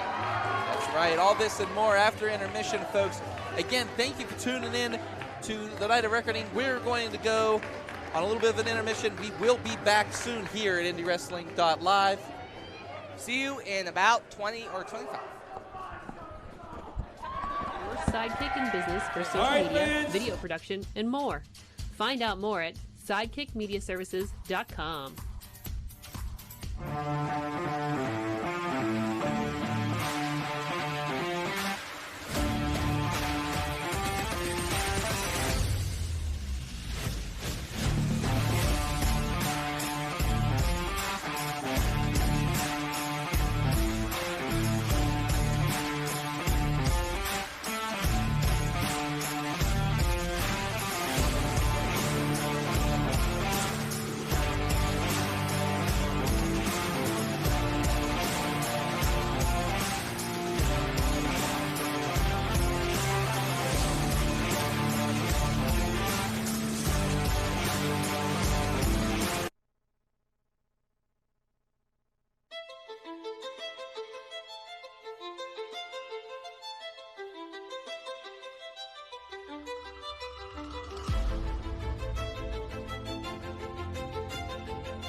Oh, Beastman, we're having an April Fool's Bash for my RWA No Limits Championship.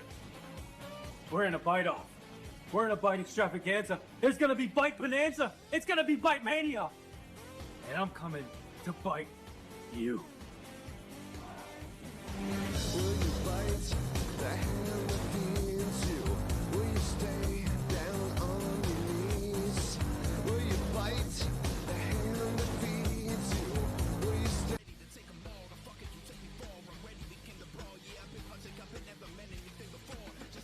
On April 1st, the Bakery Boys are rolling in to the Wrestling Mayhem Show at 829 Industry Street. I am Gustin Gatto, and this right here is my bacon buddy, Phineas Flower. And we love bacon, but the only thing we love more than bacon is breaking bodies, and that's what we're prepared to do. We'll see you on the 1st.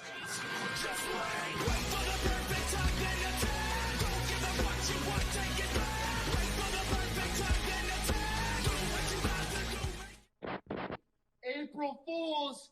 April Fools! Michael Sorg's a funny guy! Ha ha!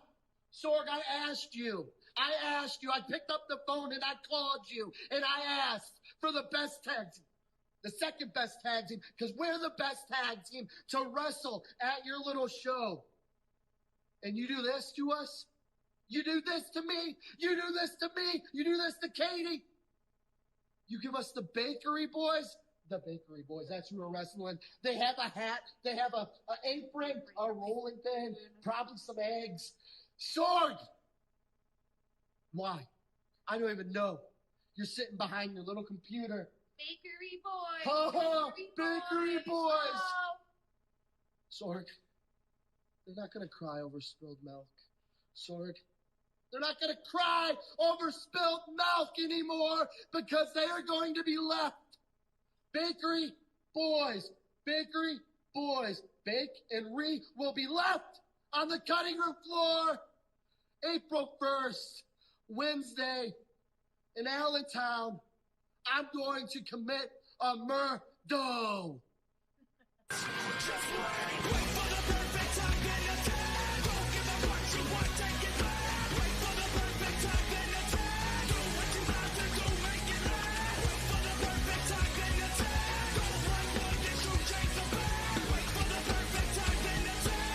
All right, roll for damage. Let's see here. That's going to be a, all right, 30-20. Nice. What's the finish? Puts him in. All right, there we go. All right, sweet. Good kill. I'll take my sword and I'll just come up behind him and slice his Much neck. like that match. Yeah, like like that match. Didn't you guys have that match? Remember at Sorg's 20th anniversary show? God, I can't believe I had to team with Tyler. What? I can't believe you didn't dress up like you all said you were gonna do. Hey, so we might dress up. Well, there was no might. You were supposed to. And I was the only one out there in costume. You were the only one who had cosplay materials. And then you stabbed me. And I think he slit my throat. Yeah, I did. You got shit. Guys. You know what? Like, we're trying to play a game here. Like, Give us that. We got to handle this. Let's handle this now. You said, what's the finish adjusted? I thought it was over. Yeah, but there's more. You know what? You guys are being real smart asses. You know, I'm still the DM of Top Rope Tabletop. Okay, but we're not talking about Top Rope Tabletop. You know what? You think I can't do what I want to do outside of Top Rope Tabletop? Oh, yes. I'm sick and tired of this. 5-way. You know what? April 1st. I'm going to talk to Sorg. 5-way. Fatal 5-way. All 5 of you in a match. April 1st. No. I'm way too old for this. I'm not involved in this. Fine. 4-way. You guys, 4-way. I'm still the DM. You gotta figure it I'm out. still the DM. All right. Well, and you know what? I'll call the match too. How do you like that, huh? I'll call the match. I'll show up. What do you? That way, I'll make sure whoever wins, there'll be a finish. That's a good idea. I'll just Yeah, you're probably gonna cancel the last minute. When have I ever done that? Okay. He seems real upset. I mean, So I think it's rather nice. What was your next turn gonna be? Because I think you're up next. What? Right? I had a booming blade, obviously.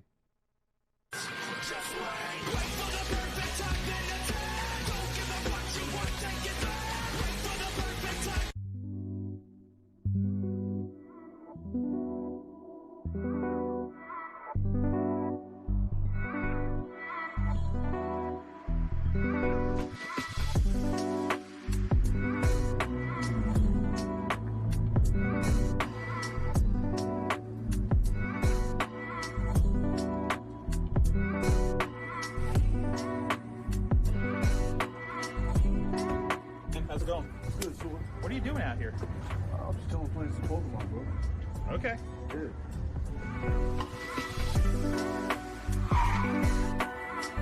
Shotgun! This is Pittsburgh. We don't move parking chairs. You put the chair in the spot you're gonna park, and that's where I fucking park. Oh, nah, dude, you button. Get the hell back here.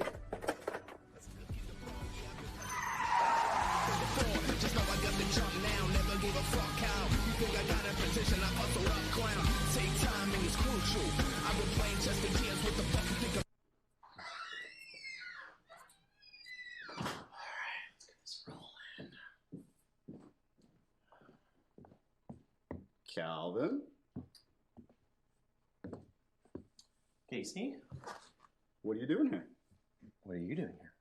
Well, I asked you first, but Sorg asked me to come down. I haven't been announced for a match yet for April 1st down at the warehouse, so hopefully it has something to do with that. What, you think it's going to be me and you? Well, I mean, we've had tag matches in the past, but like... What, is he going to do like a Beauty and the Beast match? Beauty and the Beast? What the hell are you on about? Casey, you're a Disney adult. We all know this. Call me a Disney adult. One more time, Calvin. I swear, I am going to flip a lid if you stay on this nonsense and keep doing it. Only a Disney adult would throw a cookie. Okay, this is just immature and childish. Okay, you know what's childish? Expecting me to eat this? Are you kidding me? What? Yeah. Is this even gluten-free? Gluten-free? When's the last time you had takeout? Like, what's the problem here? Okay, you know what? What do you want me to do? Open this, eat it, like, what? What? This is what you want me to do? You want me to do this, eat it, be a little pretty princess? Naturally. Is that what we want? Yeah, absolutely. Is that what we want? Make my day. Honestly, it would be fantastic. It'd be magical if you actually mention it.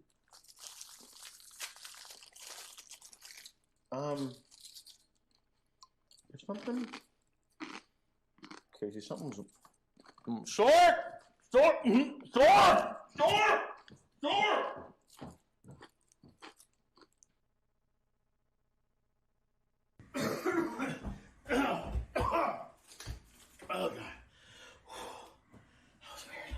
We are your sidekick in business for social media, video production, and more. Find out more at sidekickmediaservices.com.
Oh, Beastman, we're having an April Fool's Bash for my RWA No Limits Championship. We're in a bite-off. We're in a bite extravaganza. There's gonna be bite bonanza. It's gonna be bite mania. And I'm coming to bite you. Will you bite the hand that feeds you? Will you stay down on your knees?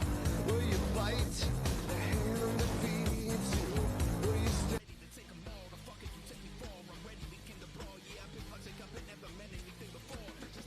On April 1st, the Bakery Boys are rolling in to the Wrestling Mayhem Show at 829 Industry Street. I am Gustin Gatto, and this right here is my bacon buddy, Phineas Flower. And we love bacon, but the only thing we love more than bacon is breaking bodies, and that's what we're prepared to do. We'll see you on the 1st.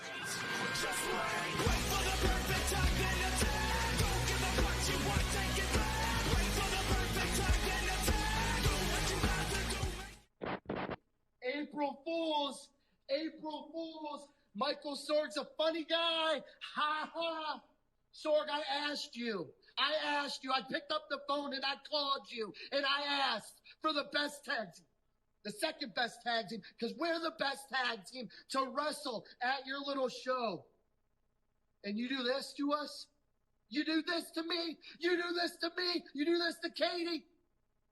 You give us the Bakery Boys? The Bakery Boys, that's who we're wrestling. They have a hat, they have a apron, a rolling thing, probably some eggs. Sorg! Why? I don't even know. You're sitting behind your little computer. Bakery Boys. Oh, Bakery Boys. Sorg, they're not going to cry over spilled milk. Sorg, they're not going to cry over spilled milk anymore because they are going to be left. Bakery Boys. Bakery Boys. Bake and Ree will be left on the cutting room floor April 1st, Wednesday, in Allentown. I'm going to commit a murder.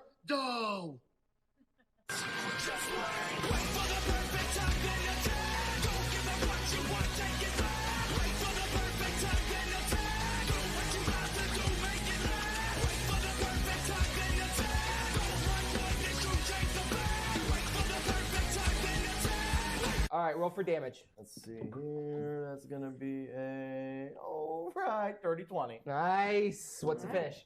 Puts him in. All right, there we go. All right, sweet. Good kill. I'll take my sword and I'll just come up behind him and slice his neck.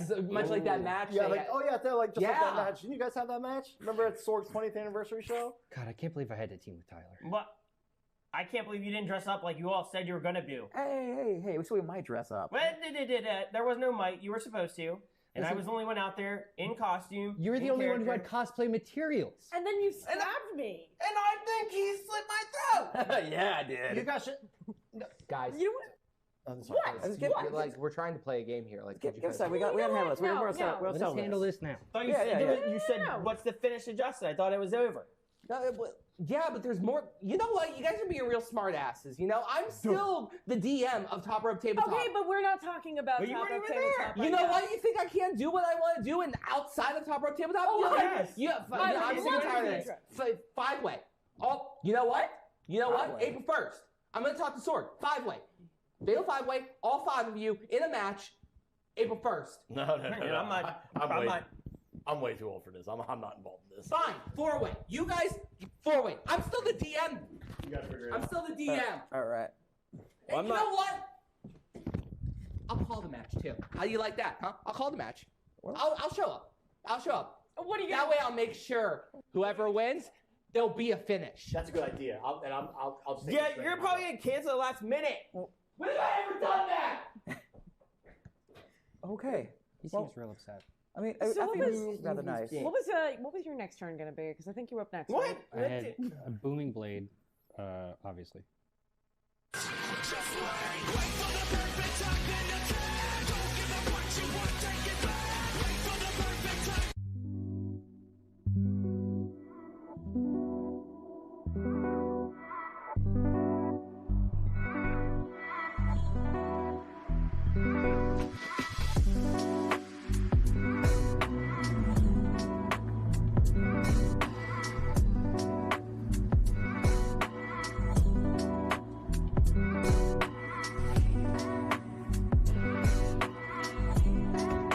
How's it going? Good, so What are you doing out here? I'm just telling playing some Pokemon, bro. Okay. Yeah. Shotgun! This is Pittsburgh. We don't move parking chairs. You put the chair in the spot you're gonna park, and that's where I fucking park. Oh, nah, dude, you button. Get the hell back here. Just know I guess they jump now, never gave a fuck how. You think I got a petition, I also up clown. Take timing is crucial. I've been playing just the dance with the fuck you think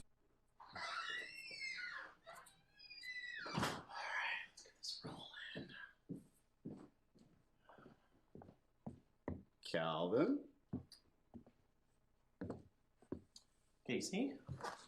What are you doing here? What are you doing here? Well, I asked you first, but Sorg asked me to come down. I haven't been announced for a match yet for April 1st down at the warehouse, so hopefully it has something to do with that. What, you think it's gonna be me and you? Well, I mean, we've had tag matches in the past, but like... What, is he gonna do like a Beauty and the Beast match? Beauty and the Beast? What the hell are you on about? Casey, you're a Disney adult. We all know this. Call me a Disney adult. One more time, Calvin. I swear, I am going to flip a lid if you stay on this nonsense and keep doing it. Only a Disney adult would throw a cookie. Okay, this is just immature and childish. Okay, you know what's childish? Expecting me to eat this? Are you kidding me? What? Yeah. Is this even gluten-free? Gluten-free? When's the last time you had takeout? Like, what's the problem here? Okay, you know what? What do you want me to do? Open this, eat it, like, what? What? This is what you want me to do? You want me to do this, eat it, be a little...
a night of recognition. I'd like to take a few moments here to acknowledge each of the alum that have helped build this club. Because where would we be without the foundation of everyone's support here?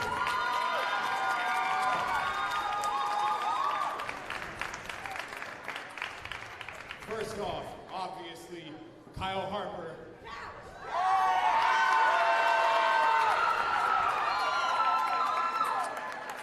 Yours truly, Cornell Grigsby. And to my right, Sam Cole. The three of us are all the co-founders of the Pitt Fight Club. Brandon Adams, financial advisor. Bailey Weber, former president.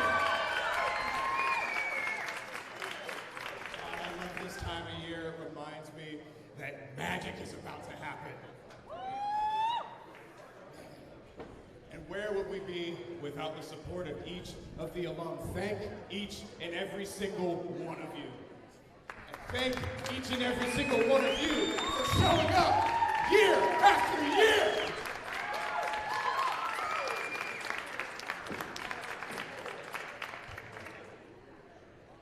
I think I'd be a little remiss if there was a couple names that I skipped out on in here. So is Lee in the gym? Lee, are you here? Lee?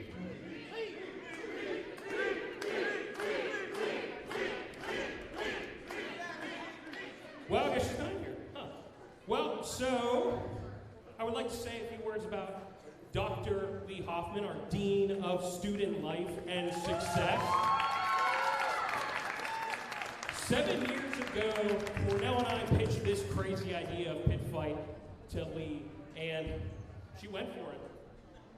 And here we are 6 shows later, packing this gym, raising money for a fantastic organization, the Pittsburgh Foundation and the Cauliflower Alley Club. There she is right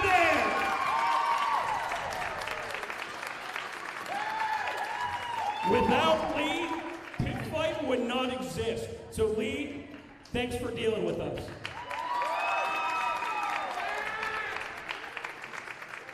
And where's Al at?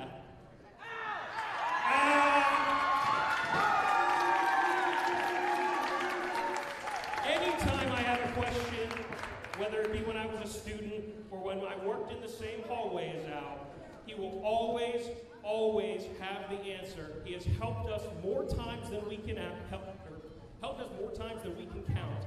So Al, Pitt Fight would not exist without you. So thank you.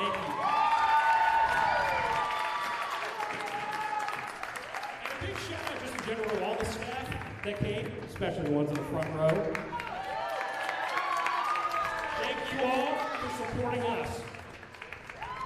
But I would be remiss if I didn't say the heart and soul of Pitt Fight. That's the students. I don't think a single one of these students, when they signed up to come to college here, I don't think they knew they'd be setting up a wrestling ring or stay until midnight cleaning up whatever. Without the students, Pitt Fight would not exist. So thank you for your continued support. I'd like to shout out a special group of students, so if you want to come and get in the ring real quick, you saw a couple of them earlier. So our current e-board, Liam, Ava, Oliver, Ella, Sid, I think Jen's at the musical still, but all of you get in the ring real quick.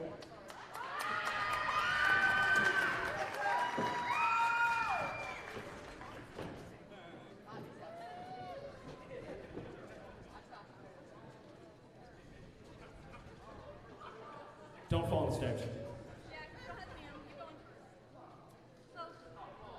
A gent.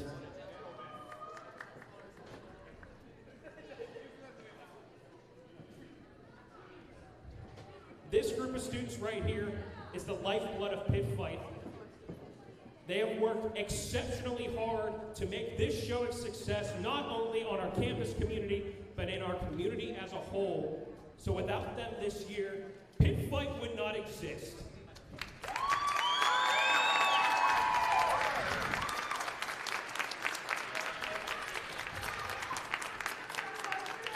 But Sorry, Sid. We'll be going on to bigger and better pastures with graduation. So that's why tonight I have a little proposition.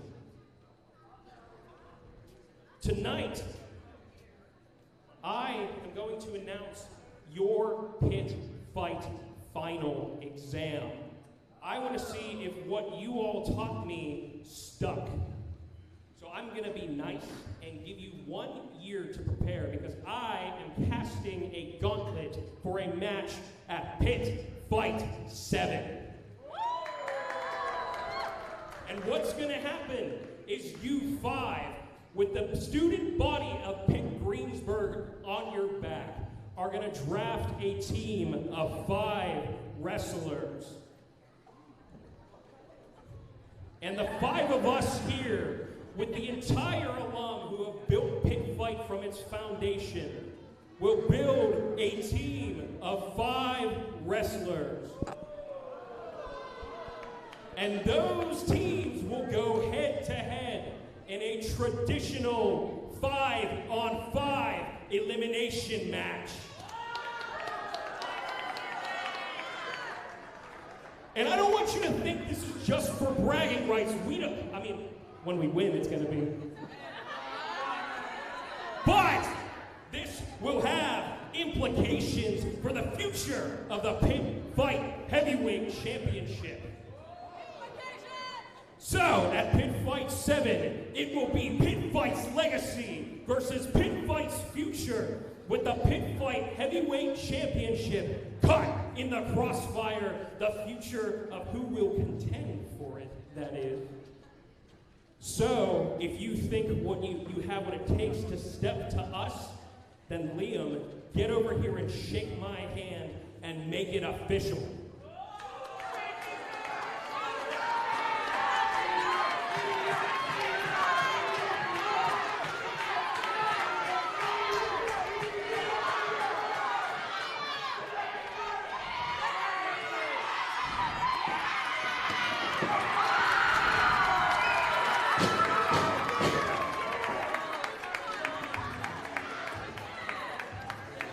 There you go, Tony.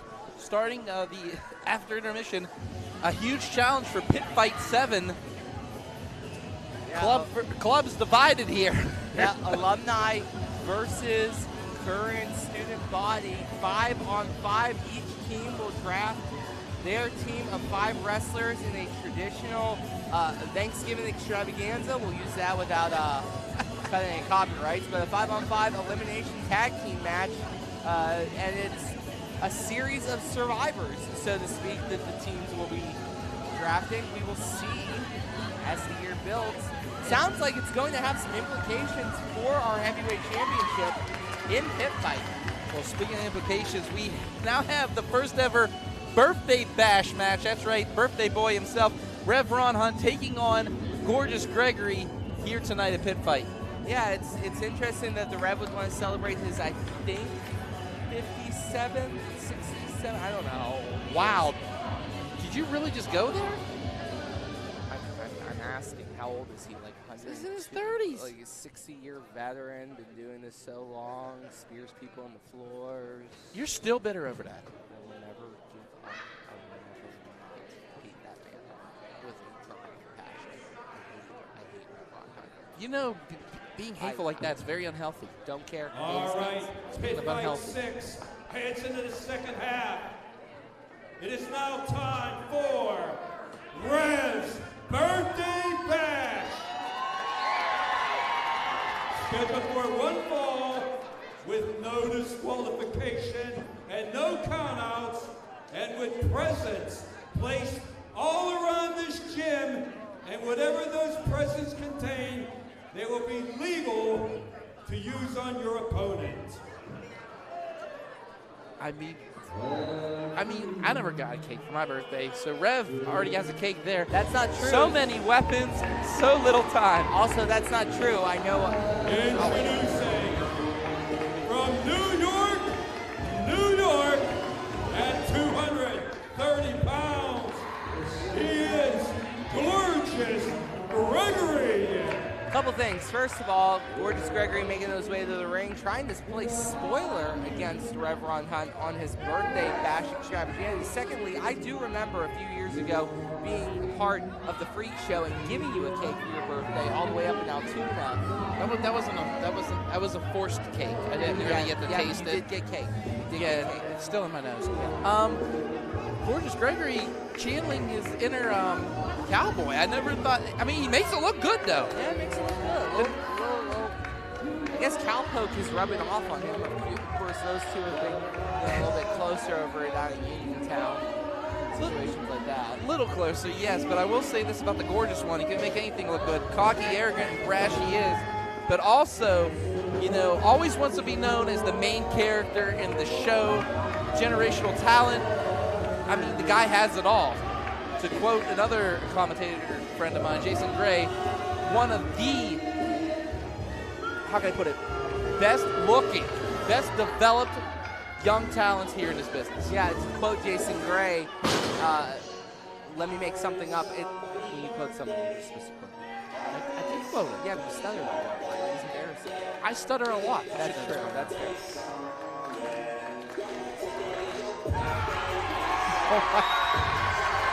And now coming to us from Black Wall Street at a weight of 40 money bags, he is the Revenue Ron Hunt. Well, the Rev Ron Hunt no longer going by the Revenue moniker. Hank must have missed that memo 2 months ago, but I digress. The Revenue wearing the largest birthday hat I have ever seen in my entire life. He looks like the kid from the Point. That thing is huge. And he's out here with CRG tonight. The birthday boy is just celebrating here. I mean, that's how you party. Look at all the weapons. Yeah, that's a cake right there. That looks delicious, actually. I hope it's his favorite kind. I mean, you want your favorite. I hope it has rat poison in it. Of course, you would say that. You are so bitter. I've never seen a Ron Hunt like this, Tony. Partying, having a good time. Everybody should smile on their birthday. Everybody should have a great birthday. But how great can that birthday be when you have someone like Gorgeous Gregory staring at you across the ring as he gives some, and all streamers. This birthday has streamers.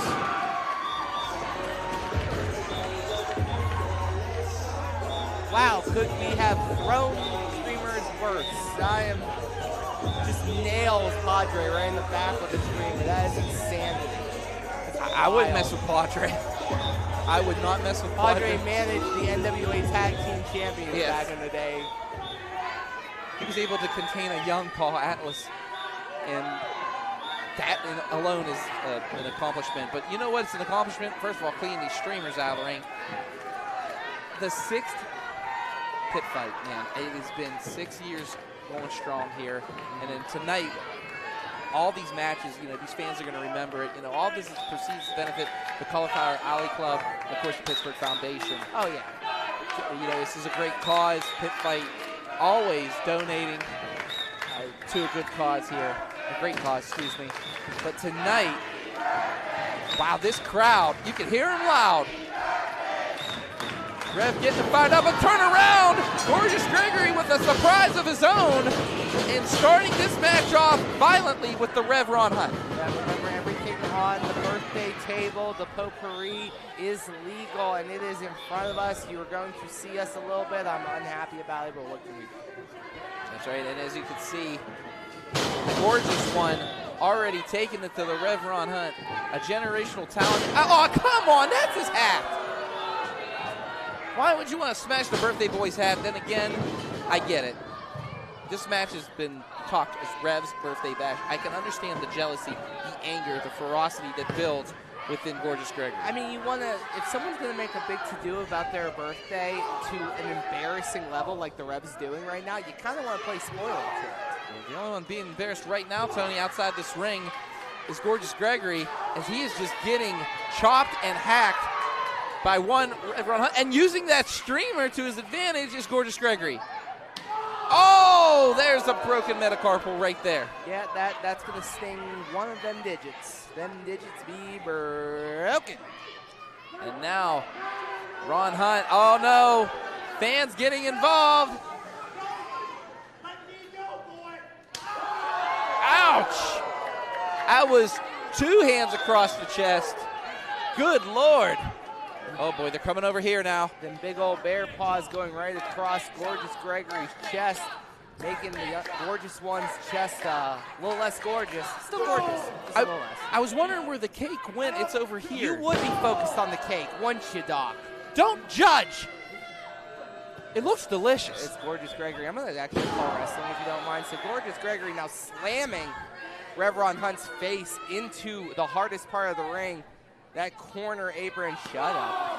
And now following it up by a chop, and Gorgeous Gregory is staying on Rev, not giving him a chance to breathe, which I think is an intelligent move from a kid who is younger in his business, acting like a veteran right now, though, staying on Rev. You know, we talk about the Rev's past with like titles and just the heritage, everything about him.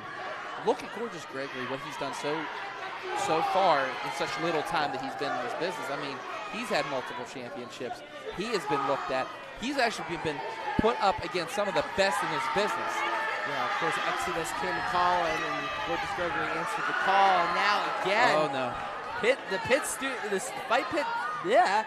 Fight Club is holding Gorgeous Gregory, and that's the second time that he's gotten slapped across the chest. Oh, wait a minute. I don't think the ref sees. The first present has been opened. He's looking for something. What is that laying on the kitchen sink right there into his chest? What does Gorgeous Gregory, what has he opened?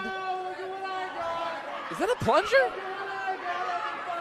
It's a plunger-shaped object. That yes, is a plunger. That is definitely a plunger. I knew the bottom of it. I always got to unplug Yeah, first. no, That worked.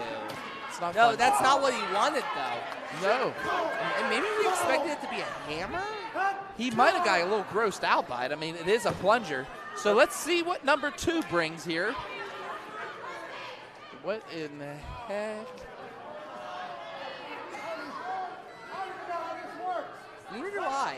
Oh! I've actually never learned how to use one of them things. Is that Of one course, of one of those confetti cannons. You ever shoot yourself with one? No, because I It don't sucks. know how it works. Oh, wait. Gorgeous Gregory about to give the birthday boy his cake. Oh, no. Oh, wait a minute now. Rev trying to fight out of this. And stops him. I don't think that's in either athlete's dietary regimen right now. He's a highly trained athlete. Maybe it's cheat day. I'm not sure. Might be a cheat day. Who knows? And right now, as you can see, and oh, that was an elbow right in the ribs. I mean, you just saw it. Oh, face first off that steel beam. Crumbles from the weight of that steel beam right to the face. And Gorgeous Gregory is trying to find some semblance of attack angle.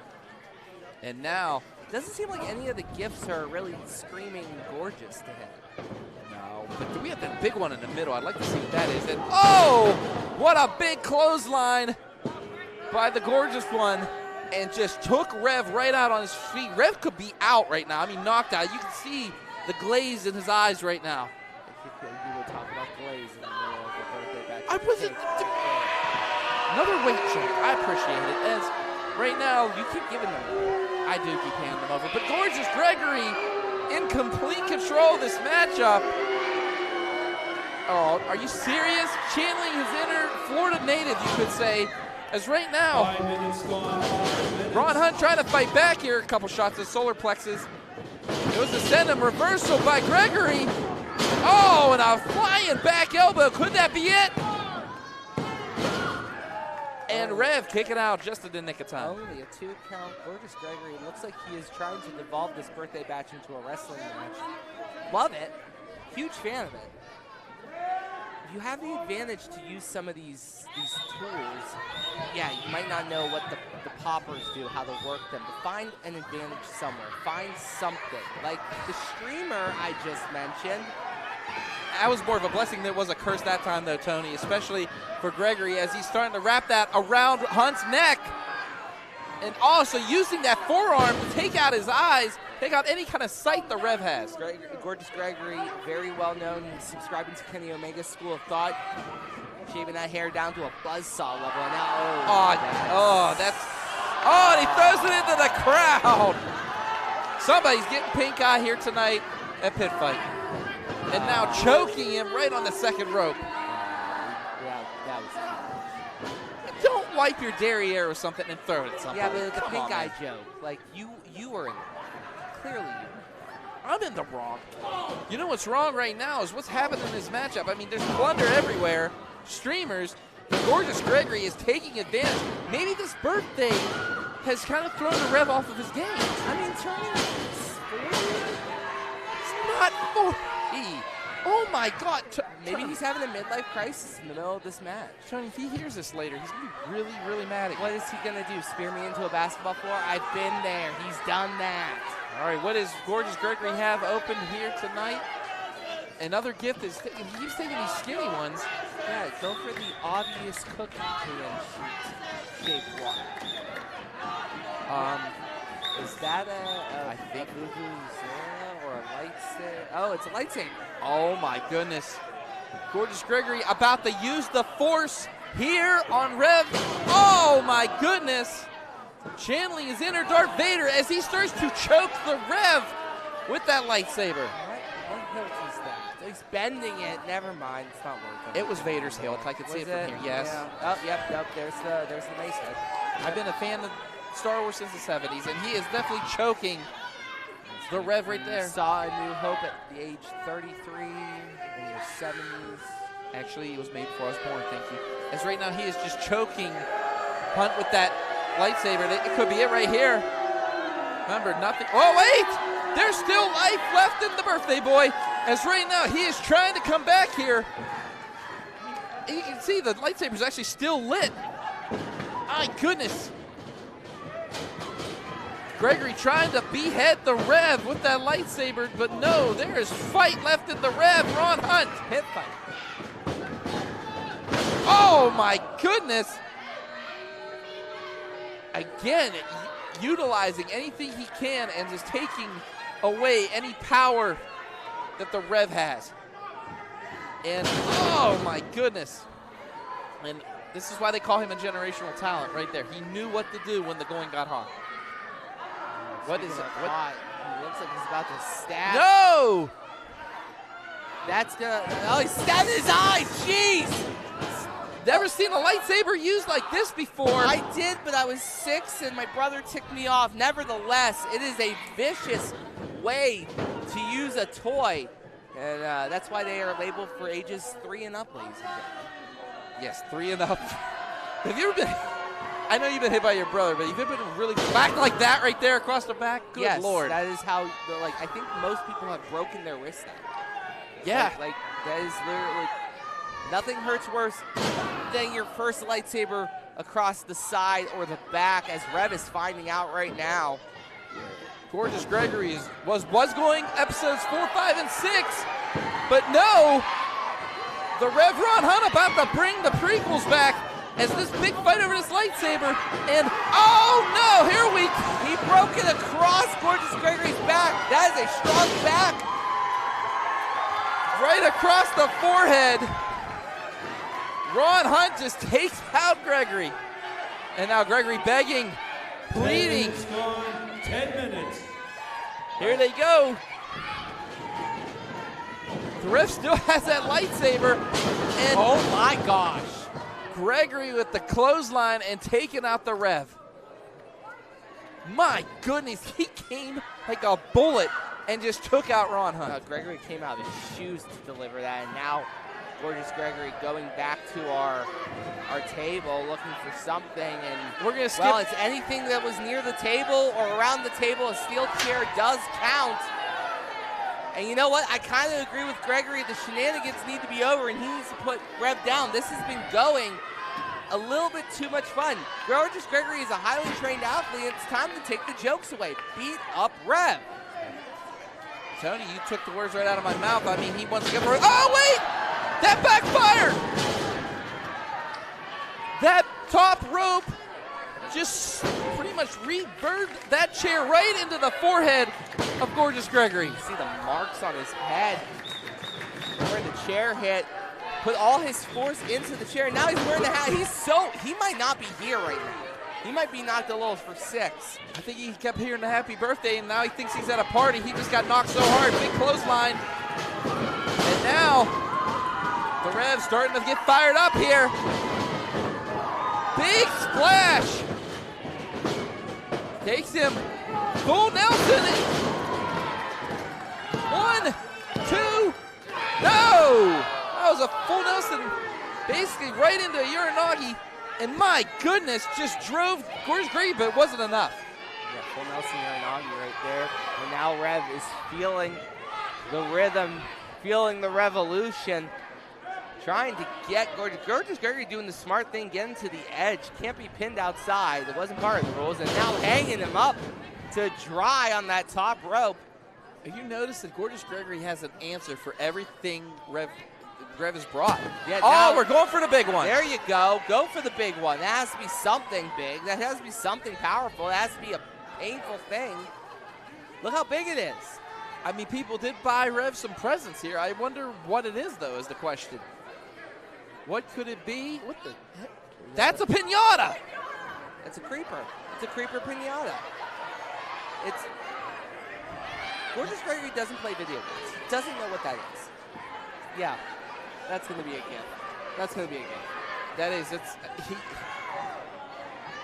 I went to Pitt Fight and all I got was this stupid creeper. Oh!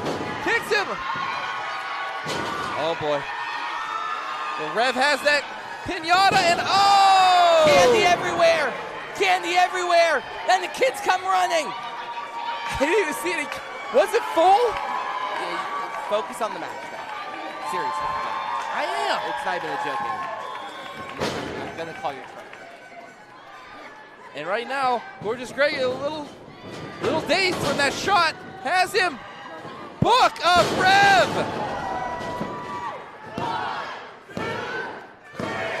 And Rev wins his birthday bash. In a time of 13 minutes, 19 seconds, your winner, the Revenue, Ron Hunt. My goodness, I mean, did you see how far that flew when he hit it with that piñata?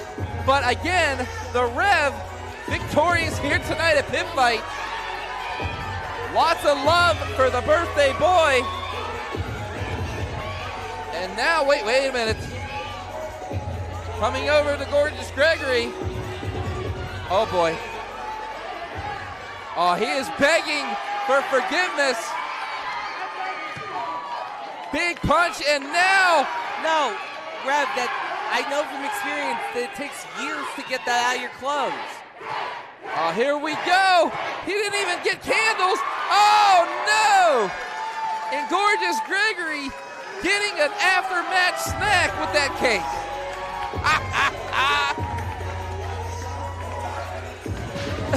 Oh, my goodness. At least he can still see sort of that hole. No, okay, yeah, he can't see anything. As Rev now partying with Mama Rev. I know Mama Rev anywhere. And the Rev Ron Hunt victorious here tonight for his birthday bash. I have never seen a match like that ever, Cody. The first ever birthday bash. And man, was it a good one. Can we please get some help for Gorgeous Gregory? I don't think he can see.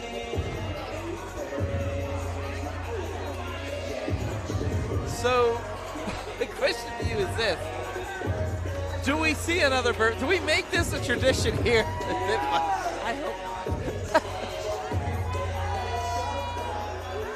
I hope not. I mean, Ron Hunt, one of the most beloved wrestlers here, but we're moving on. We are moving on to something, as I want to call one of the big battle of the kaijus here in Pennsylvania.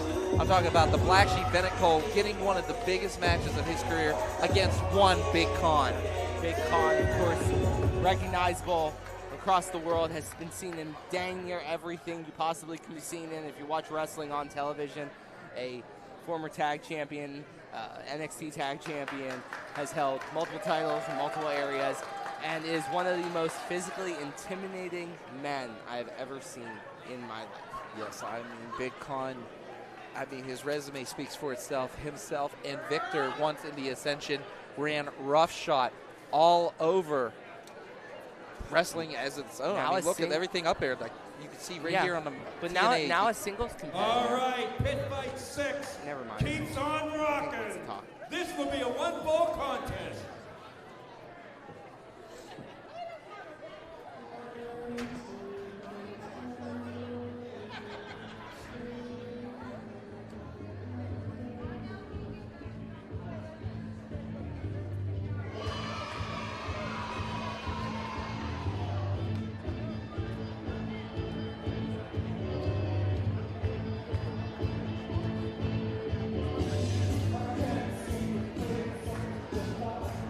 Approaching the ring from Erie, Pennsylvania, at 252 pounds, is Black Sheep Bennett Cole.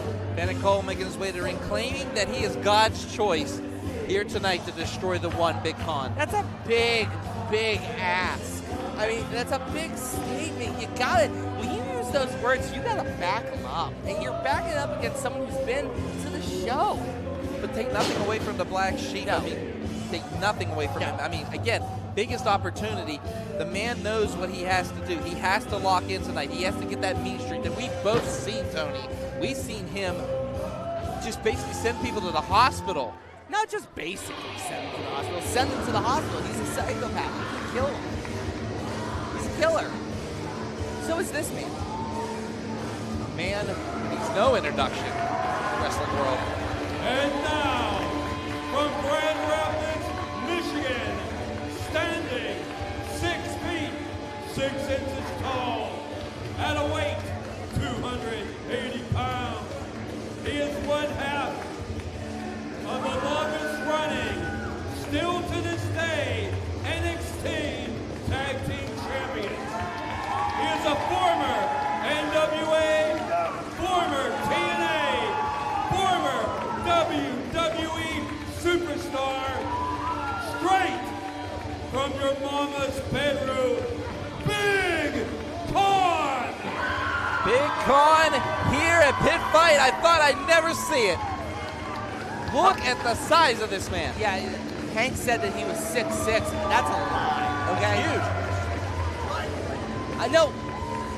No, I know Bennett. Bennett just told us, walked up to our announce booth and said, I'm in the best shape of my blank life. This is my time now. And I'm not disrespecting Bennett Cole here. They just said that Big Con was 6'6". I don't believe it. I think he might be tall. Okay? Yes. Big Con, one half of the Ascension. True statement, never lost the NXT tag titles. They were stripped of them when they were called to the main roster. Never were pinned. No, they weren't. So Big Con now running those ropes. And I mean, my God, look at the size of him. But again, look at Bennett Cole. It's a different animal. It's a different animal. I've been next to people who have been through the system like Big Con. I've seen the fury that comes out of that arena, comes out of that locker room when these guys come to the Indies, trying to still say, I got there, you didn't. Now, this is what Bennett Cole has on his plate right now. The ability to make headlines. Because you know what's going to be on every wrestling board tomorrow? If Bennett Cole wins tonight. Bennett Cole victorious over one Big Con. And that right there is just a big Pitt Fight 6. The Cauliflower Alley Club is watching this. The Pittsburgh Foundation is watching this. Both of them have deep connections to the other industry. People are going to go, wait, who's this Bennett Cole? Who's this guy from Erie? Who's this Black Sheep? I mean, when you think about Erie, Tony, let's talk about that for a second. Black Sheep, multiple titles in Erie. I mean, you can put him right up there with John McChesney when it comes to people in Erie that are known. Yes, I agree with you completely. And Bennett Cole may not have gotten the headlines because he didn't wrestle him. We come down here early in his career and make such a huge name. But Bennett Cole was just as vicious. This is the best shape he's ever been in. I know we all, let's pull the curtain back a little bit, we're all trained by the same guy. You and me both get workout tips from the same guy that trained Bennett Cole. Yeah, Okay? I mean, those workouts are murderous. They kill. Yes, they do. They hurt. I feel it for 2 days afterwards. And Bennett Cole has taken that to the heart, has lost so much weight, has gained so much muscle, so much strength, and so much confidence in his ability to be a top wrestler in this industry. And because of that, he was picked as a worthy opponent to go against that man right there. I don't even know if he was picked or else he just demanded it. His work, his acumen over the last few years demands the respect that comes from being given the opportunity. Now, everything I'm saying when Bennett Cole hears it, he's going to be insulted. Because I'm talking about this like this is a slam dunk for Big Con. It's not. No, it is not whatsoever. Bennett Cole is strong. He's powerful. But so is Big Con. What Big Con's showing that right now is he is just pounding away on Bennett Cole, but Big Con's going to have to worry because if Bennett Cole locks into that mean streak, which we've both seen, there, look at the agility, and again, I swear to God, this is not a disrespect. It's 3 years ago, Bennett Cole wasn't moving like this. No, he was not. No, he was not, and that's, again, he said he was the best effing shape of his life. Guess what?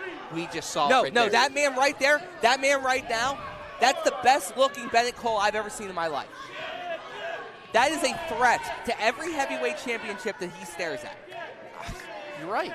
You're absolutely right. I'm not going to take anything away from Bennett Cole. But I'm telling you, you know who's going to get frustrated? That man right there. And we've seen nationally what Big Con could do when he loses his temper. And here's the other problem, is that Big Con has a long scouting report. He's on TV every week. Was tagging, was wrestling singles. You know what gets under Big Con's skin. Bennett Cole knows. Unless Big Con got a subscription to IndyWrestling.us, free trial, free 7 days free, if you sign up tonight, you would not have seen Bennett Cole because it wasn't on your national television. So he's coming into this blind. Unless he got an advanced scout report from someone, which is a possibility. Bennett Cole's made a lot of enemies. JJ Rumham could have sent him a scouting report or something. That's completely possible. But Big Con's acting like he's leaving. He's ticked off.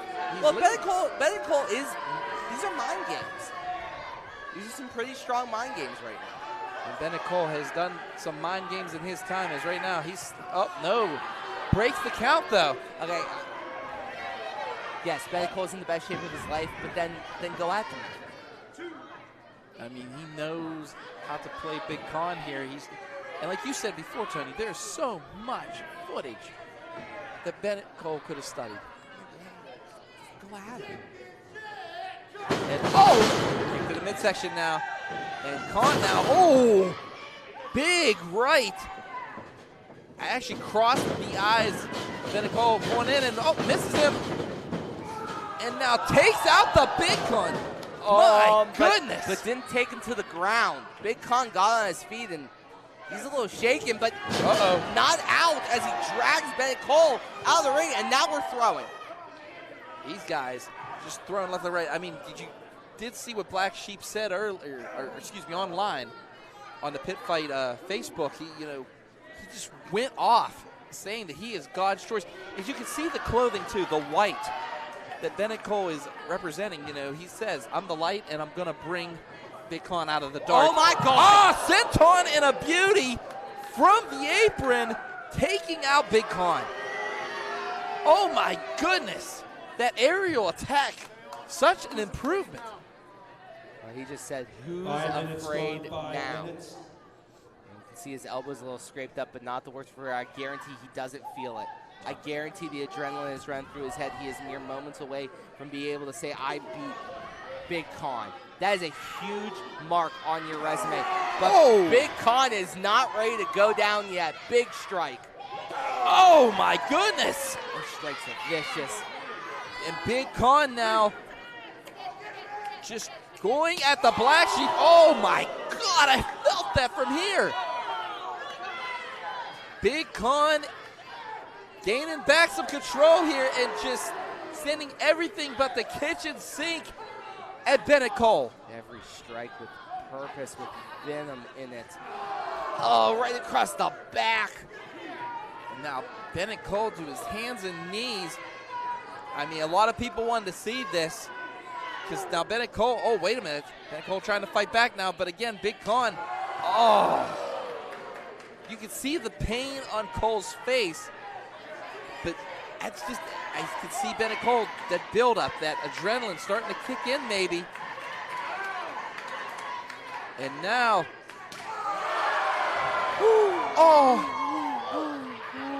I think he just respelled Black Sheep that was tattooed on Bennett's chest. And oh, wait, a little receipt the Big Con there. And he might have pissed Cole off. Like I don't see Bennett Cole backing down from a strike fest. Bennett Cole is still attacking. Like that would shake a lesser man, but Bennett Cole is still on this upswing. He's still trying to bring the offense. One thing I can say that I never see in the Black Sheep's eyes, and that's fear. No, I've never seen it either. I've seen fury, I've seen anger, I've never seen fear. As he is now revving up the engine. Never mind! Big splash by Big Con!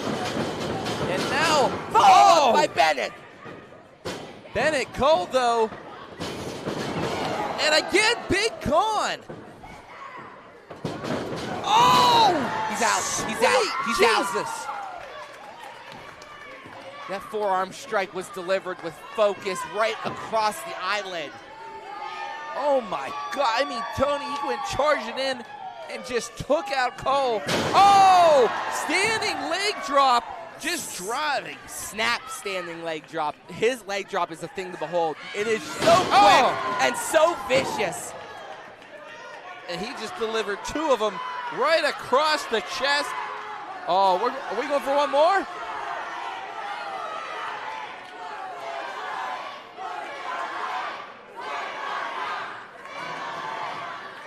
Uh-oh. Oh, boy. Going for another one, and oh! Driving that elbow deep into the chest. Could this be it?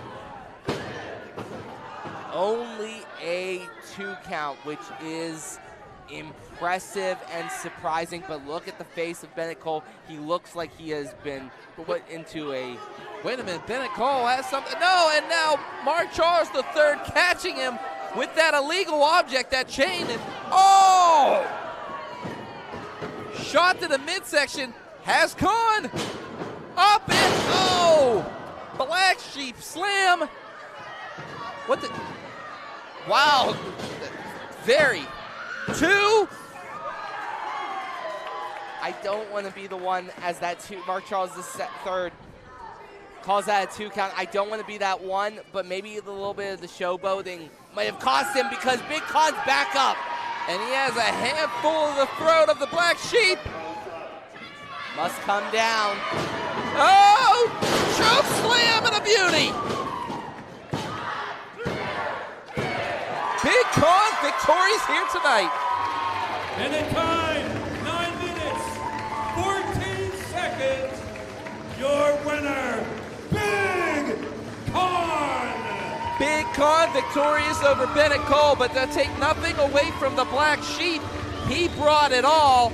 And as you can see on the IndyWrestling.live replay, that choke slam, and that was it for the Black Sheep. I do have to say, big choke slam by Big Con, but the mistake was made by Bennett Cole. He had the opportunity with that low blow that Mark Charles III didn't see. Brought up and brought down Big Con, but had to showboat. Had to say, I belong here, and that was just enough of a window for Big Con to kick out of Bennett Cole choke slam, deliver one of his own, and that's all she wrote, folks. That's right, Big Con victorious. But Tony, I will say, you were talking about that little bit of showboating, that cartwheel earlier, and Bennett Cole is sitting up. He knows the mistake he made here tonight. It's a missed opportunity, plain and stay. And your biggest critic is going to be yourself in this moment because you know you could have done that. The fact that Bennett Cole knows that he made a mistake there is... Oh, no, he definitely knows now. He definitely knows now. Big Con victorious here at Pitt Fight. Pitt Fight 6, Night of Reckoning, has been a night to remember. It has been. Maybe not for Bennett Cole, but definitely for that man right there, Big Con.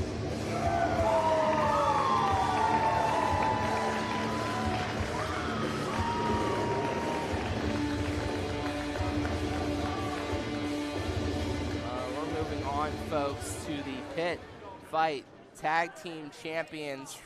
Flippin' ain't easy. The team of Facade and Gory, legends in Pittsburgh wrestling, versus, well, legends in my mind anyway. Multi-time tag champions across multiple states, nationally recognized Tyler Klein, Calvin Couture, The Runway, in a huge match with huge implications. That's right. Pitt Fight Tag Team Championships up for grabs here tonight. And Flippin' Ain't Easy defending that title. First time? On the Wrestling Mayhem anniversary show against the Fourth Line, being victorious. They also defended them at Halloween. That was pointed out to me by that's Facade right. too. So the Runway, this is history in the making, and I'll tell you why. Sure. Flippin' Ain't Easy and the Runway have never actually fought against each other. You know, I mean, yes, Gory has taken on both Klein and Couture, other forms of tag teams, but never with Facade. So it's really interesting to see two legendary tag teams. And I'll even say that about the Runway. I know they're not the favorite person. But again, at stake is the Pitt Fight Tag Team Championship. So it's going to be a good one here tonight. Just go ahead. It's all you. I got to wait for Hank first, remember? Oh, yeah, of course.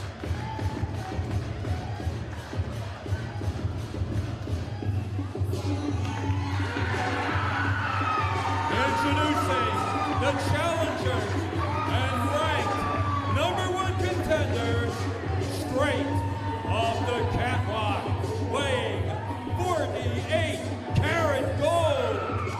They are the fashionista, the professional wrestling, Calvin Couture, and Mr. Design, Tyler Klein. They are the Runway. Go ahead, Tony. No, I mean, I'm a big fan of the Runway. It's no secret. I've said it multiple times how much I like these guys. But of late, I've been having some disagreements with them. Maybe it's coming down from frustrations I have at Top Rope Tabletop, but they've not exactly been following the mantra that made them such a big deal back in the 2BW days, back when they were controlling Rise's tag division. They were controlling 2BW's tag division. Tony, they've grown up. I mean, that's all there is to it. I mean, if you think about it, they've been in the ring with legendary tag teams. Sure. TME. Think about it. I mean, they've gone toe-to-toe. They've wrestled all over America. All over. I mean, they are in demand. But you know who else is in demand? This team right here, Flippin' Ain't Easy. Especially Facade and Gory, not only in tag team, but also in singles competition.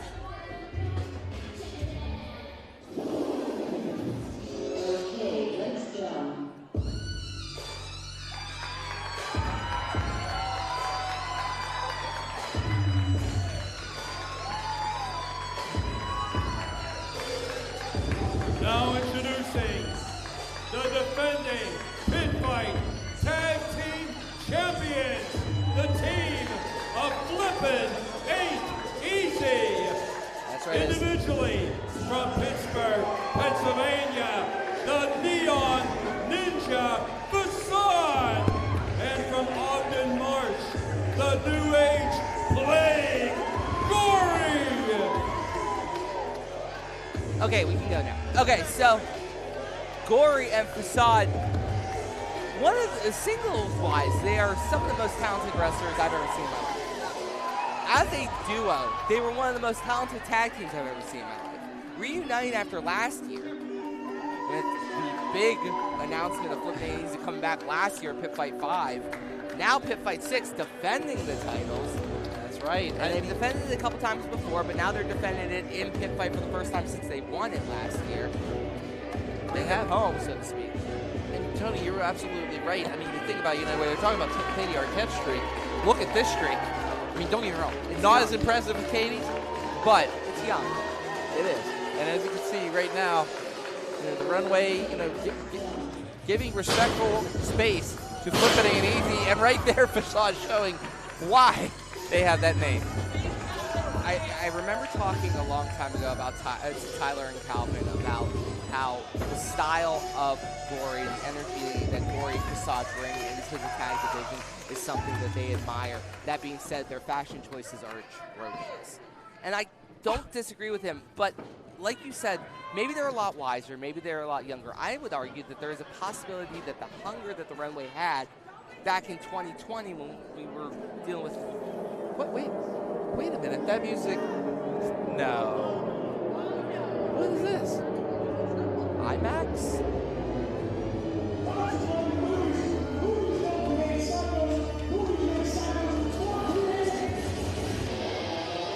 Oh my God. Oh! Dillinger making a statement. He just ate somebody's sign, for God's sake. What's the production doing out here? Earlier tonight, Katie Arquette losing the Pitt Fight Women's Championship to Danny Moe. And now, responding, the production in full effect, coming to this ring. And if you look at the ring right now, that's right, the Runway and, of course, Flippin' Ain't Easy are kind of confused about this. Hold on, the production, Dillinger and Katie are dressed to compete. Yeah, but they're not in this match. They are contract. I know, but they're dressed to compete. I'm not ignorant here. Katie Arquette looks ready to throw down. They're not in the match. That doesn't mean they can't swing. Derek Dillinger has fought people without a reason a long time. Yeah, and like I said, give that man a goddamn mic.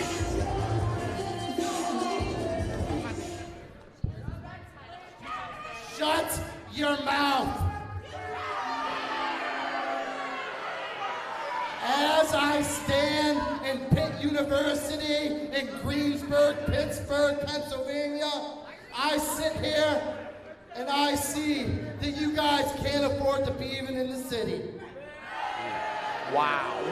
Whoa, that was actually really good. You guys can't even afford to be in the real Pitt University.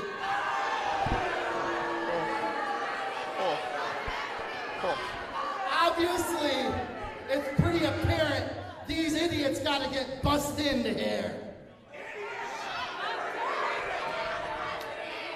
Looking at this match, Sorg, step over please. Looking at this match, I have to call a cut. There needs to be a director's version here. Director's version? The director's cut adds the production into this match. What? Can they do that?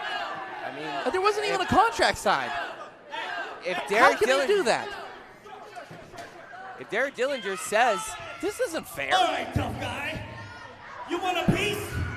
You want a piece of the Pitt Fight Tag Team Championships? I see how much y'all linger around the locker room, schmoozing, politicking. Well, guess what? You're on. Triangle three-way dance Tag Team Championships. Let's run it. Okay. No, but isn't that exactly what Derek Dillinger is talking to us right now, saying that's what I wanted. A triple threat title match. The third team, the Neon Tarantino and director Derek Direction, and the leading lady, the queen of the silver screen, Katie Carnett. They are the production. A triple threat match for the Pitt Fight Tag Team title. First of all, let's fix one thing yeah, right like, now. that's not Derek Direction. That's Dillinger. Derek Dillinger. Oh, wait. And he is finding Hank. Yeah. Hank. All right. Oh, boy. The Neon Tarantino. Oh, my. And the director of the production, Derek Dillinger. First of all, we just about saw the last match Hank Hudson's ever ring announced. But hey, that's right, Derek Dillinger. Yeah, that was the most dangerous thing I've ever seen in a wrestling match. Well, as you can see, he already went ahead and palmed. He's palming both of them. Do you really want to piss off two people that you just jumped into their matchup? And now using Couture as a battering ram, and Facade tagging himself in very, very quickly here. Facade answering the call and saying, let's do this. And now, wait, oh! And now Facade off that second. Oh! from the second rope. And again, this is why they're caught flipping ain't easy. Couture, smart move, breaking up that tag. This is going to be a very confusing match for George Ross to call. Remember that in a three-way dance, all things are legal, but in a tag match, it gets very confusing. You don't have to be pinned to lose the titles. Flipping ain't easy doesn't have to be calculated in the decision. No, but you see Mr. Design, Tyler Klein, stepping in here. Here comes Couture, big knee, and discus, clothesline by Tyler. And Tyler Klein and Calvin Couture, again, this is why they've held multiple tag team titles in multiple areas right here. Just this double team action. And again, triple threat match, because there's no count out, there's no disqualification. I mean, Runway could take advantage of it, and as they are. I mean, receipts fair play. I mean, the Runway and Katie Arquette have gotten into it on multiple occasions across multiple companies. At one time they were friends, if you remember, and now Arquette, a little fired up here. Never want to piss off the queen, and that is what's happening right now. Oh! Jesus! Oh my God! Oh my God! Face breaker into a back squash right there by Dillinger. No, you are. Yes, you are. Yes, you are. I'm Got you. Oh, drop kick And to Dillinger. Flippin' Ain't Easy just said, screw you. Oh, boy. I can't stress this enough. We are terrified of Derek Dillinger. Very terrified, as right now, Katie should be terrified as she has Gory and Facade running at her at one time. Oh, wow, kick to the face. Oh, Gory. Oh, what is this? Oh, boy. Hanging her over that top rope. Go, Ninja, go, Ninja, go. One way to go. Facade now. Tightrope. Oh! Front missile drop kick from that tightrope walk right into Katie Arquette's face. And all that's standing is Flippin' Ain't Easy, but they better turn around because the director is about to yell cut. Oh, and taking them both out is Dillinger. A clapboard right across the chin in that double clothesline. And Derek Dillinger is a psychopath. And I say that in the kindest way humanly possible. This man is a psycho. There's a reason they call him the Neon Tarantino for nothing. This man loves violence personified. I have seen this man go to the depths of hell to hurt another person. A retired wrestler. We've both witnessed that. Witnessed this. That's just because right. he looked at him the wrong way. I mean, the man slapped It's his still daughter. going on. He slapped the man's daughter and just chucked Couture face first into the mat. And now Dillinger taking advantage. Oh! And now the Fashionista just got his face rearranged on that mat. And now the production in the ring. Double team action by Arquette and Dillinger. And oh my goodness. Sent on in a leg drop. Only a 2 count. Production, they have been making waves all over the tag team. I would argue they're the best mixed tag team in America right now. They are. I not with no hyperbole involved. They're the best mixed tag team in America right now. Above Effie and Alley Catch. Above any of them. Like, that's a huge words. I don't think the Runaway would have been too happy to hear that comment from you. As right now, Arquette. Sorry, proving. I call it like I see it. And I'm not denying that at all, Tony. I'm saying the production has made waves wherever they go. They've made a name for themselves. And I mean, Arquette and Dillinger, just a team. So you just can't look what they're doing right now, just keeping him in the corner, violently attacking the ribs. I've never seen Calvin Couture get dismantled like this. I'll be completely honest. Usually he's very scrappy, fights his way out, kicks and claws, but again, Dillinger keeping him at bay and now just squeezing the air out of the Fashionista. I mean, this is personification of the production. And Derek Dillinger was always dangerous. Katie Arquette was always dangerous. When they combined, it was terror. It was the worst news for tag team wrestling. Yes. I mean, how many grunts and groans, how many oh no's. I remember when they teamed up in Erie, and the top comment on one of their posts was another wrestler going a lot of swear words to essentially say we're in trouble. But Gory is trying to end the fear right now by instilling some plague of his own. I was about to say there's some swear words coming out of the Neon Tarantino's mouth right now as Gory goes to the top rope, flying body press, but that power of Dillinger just catching him and using him as a weapon against Couture and just body slams him. He's done with him. He got rid of him. I mean, it's not like Gory and Dillinger don't know each other pretty well. They have some history down in multiple companies. They do not like each other. And culmination was a problem for Dillinger a long time ago. Yes, huge problem. But Dillinger now showing that evil never dies right here. And you can see that right now. And just proving that factor as he throws Gory right into that turnbuckle. One thing Gory can't match Dillinger with, he can match him with the speed, but he can't match the power. Dillinger is probably the most powerful person right now in this ring. No, he is, straight up. When you look at Dillinger, you just think, but look at the power. But wait, Gory with a jawbreaker right there. Good Lord, caught him, but I don't think, the referee did see that Arquette has tagged into this matchup. Referee caught it. I don't think Gory caught it. No, he was trying to go for that face breaker in. QAR! Could that be it right here? Yeah, but he's not the legal man, and I think George Rosh is aware of that. I mean, yeah, that's right. Dillinger in there and going for the tag. Wait, no, that's not right. George Ross, maybe he did not see the tag. He must from not Arquette. have seen it, but I saw it. Katie Arquette would have a legitimate gripe if she wanted to right now. She is the legal member of the production. Klein picks her up. Oh, drops her. And now Mr. Design, probably the freshest man in here, Tony. He's put on the outside. Yeah, Tyler Klein has not taken much, but double underhook butterfly, going for that butterfly suplex. And now Gory. This is him.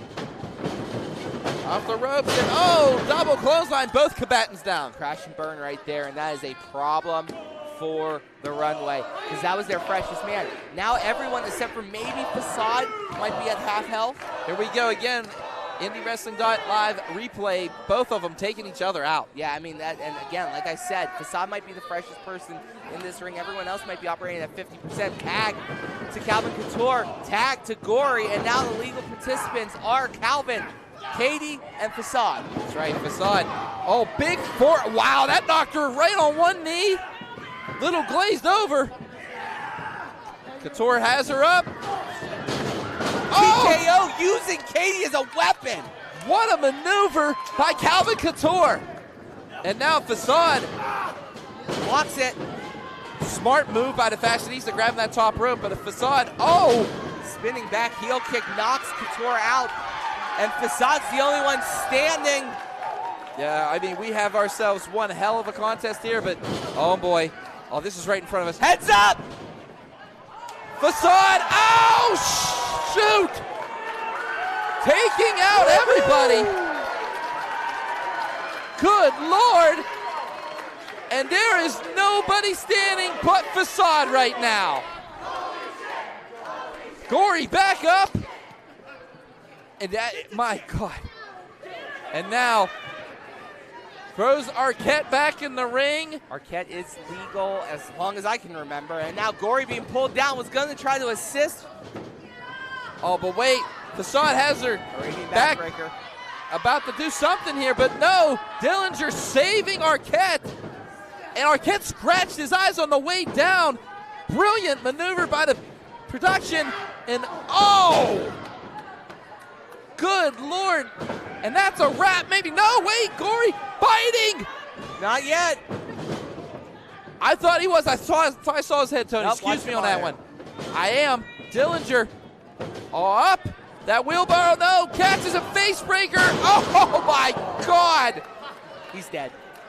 I mean, he was dead. Now he's really dead. And the production cleaning house here in this contest. Okay, Arquette rolls through. Here comes the Queen. What the name of Lord?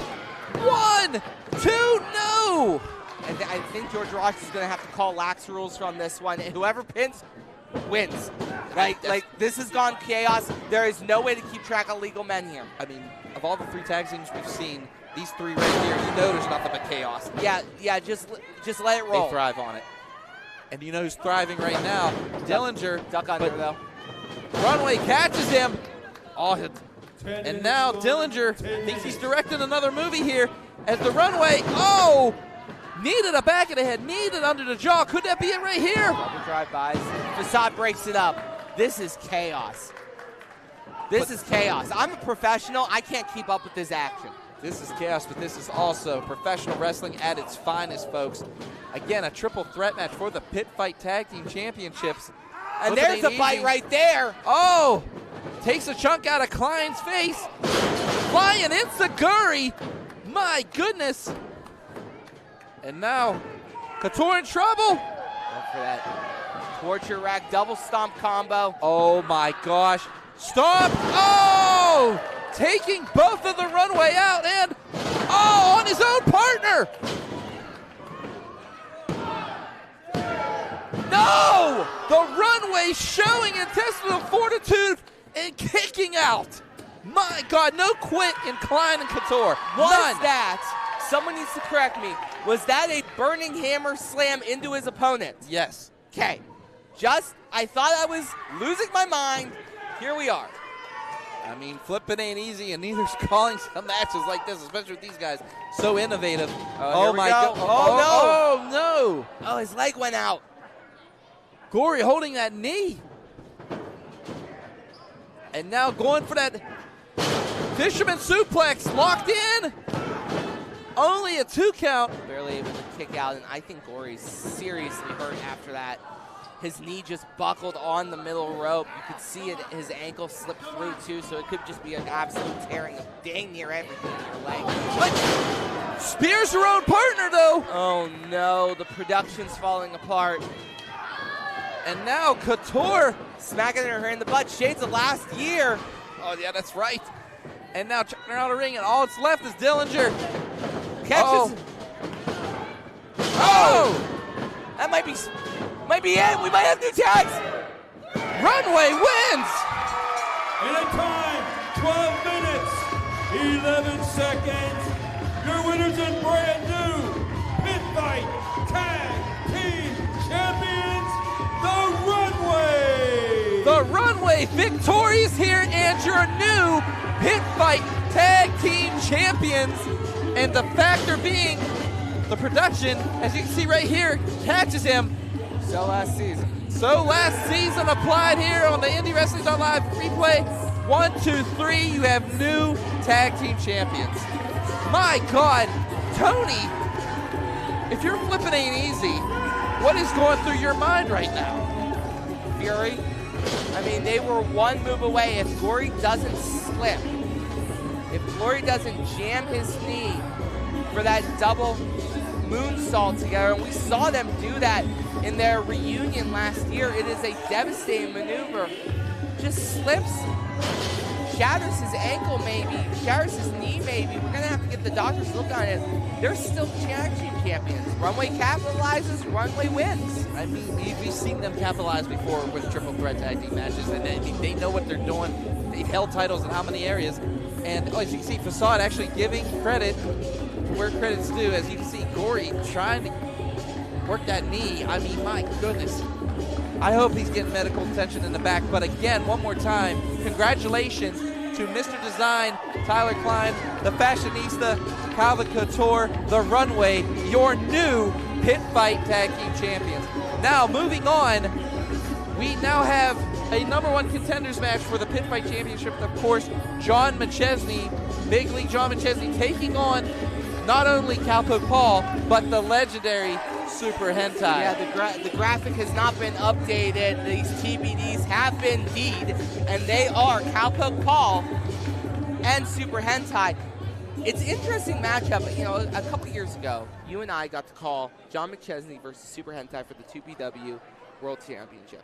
Top Prospect Championship. Yeah, there you go. In one of the best matches we had called that year to that point. Maybe one of the best matches we've ever called. Now you insert one of the hungriest cowpokes around. Cowpoke Paul. He has put everyone on notice with his tenacity and his fury to be the best he possibly can be. I mean, the man has wrestled all over the United States already at such a young age. But then again, you have Super Hentai, who's been to Japan, for God's sakes. McChesney, who's been not all over the world, everywhere. International. And now Pitt Fight 6 heads into the home stretch. This next bout, one fall, a triple threat match to determine the ranked #1 contender for the Pitt Fight heavyweight title.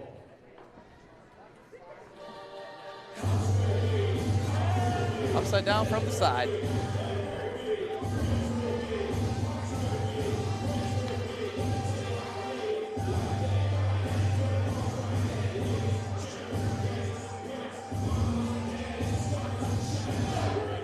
You know he's real big time.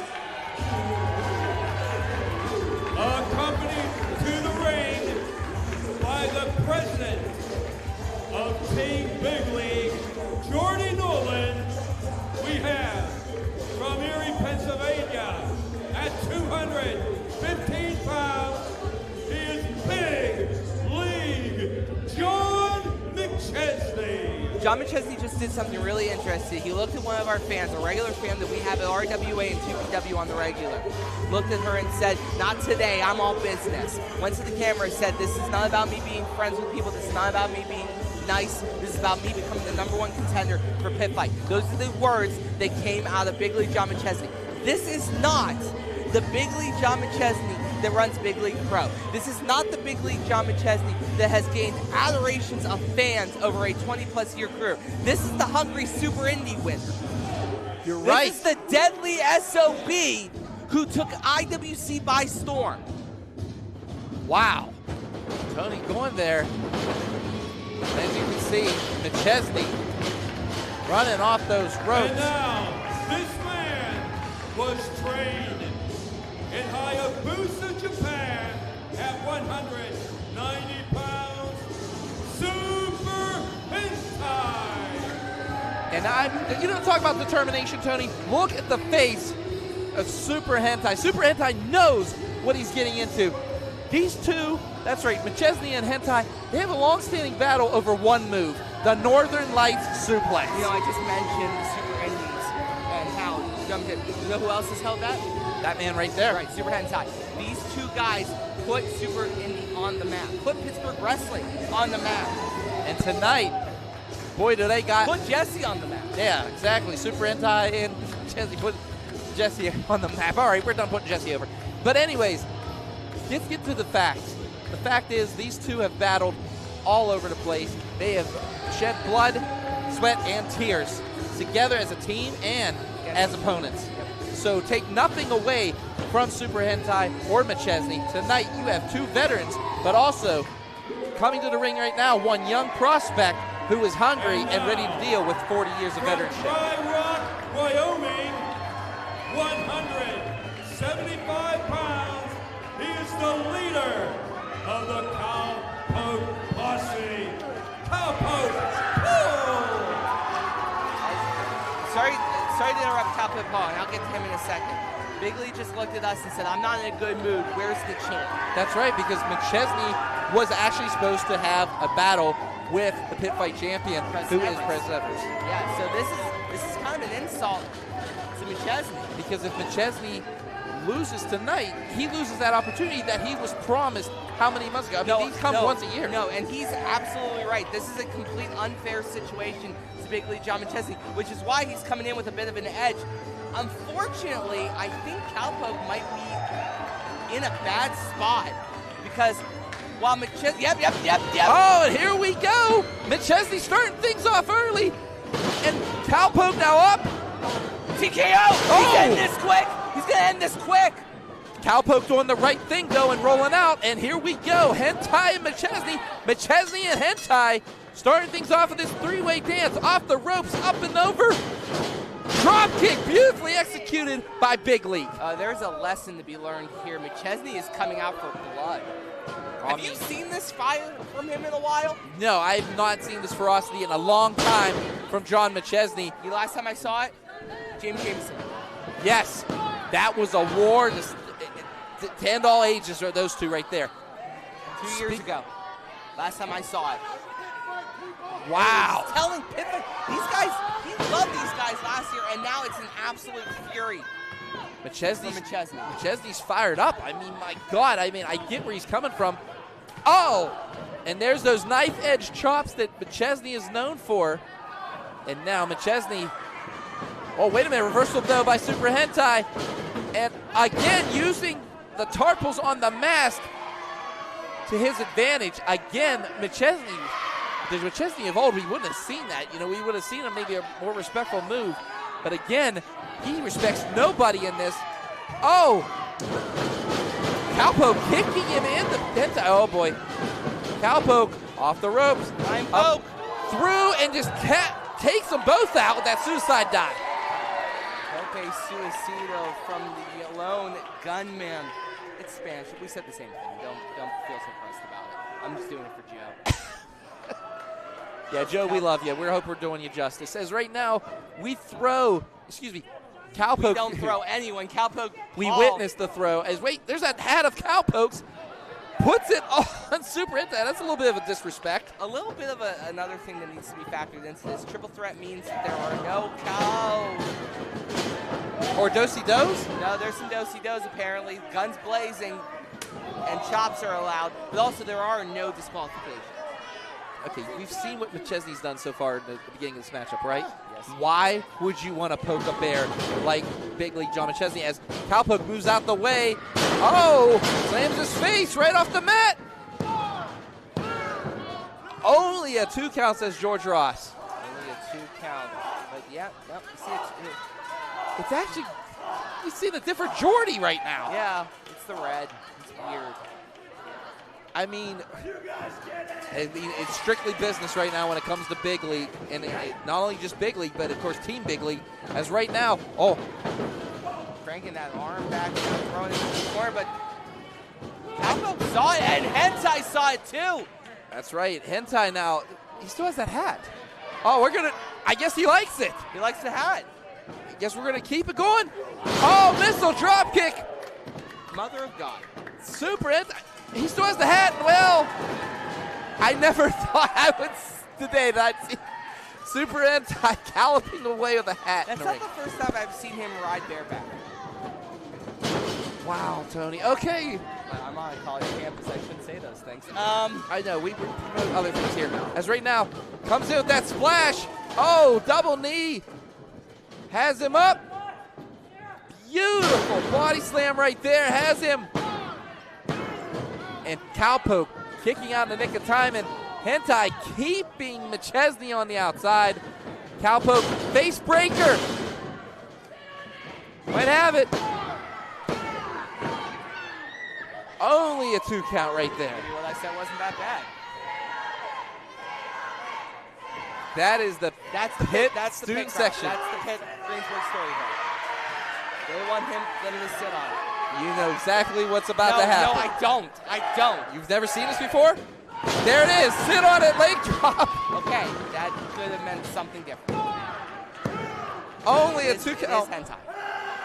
And you can see the crowd already interacting. What the hell is in McChesney's hand? Well, it's all legal. That's a bull rope. That's Cowpoke's lasso. What is going on here? If Cowpoke lets go, McChesney's going to go for a ride. And... oh!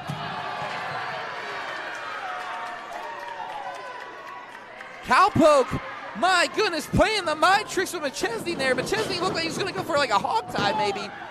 Only a 2 count. Off the ropes.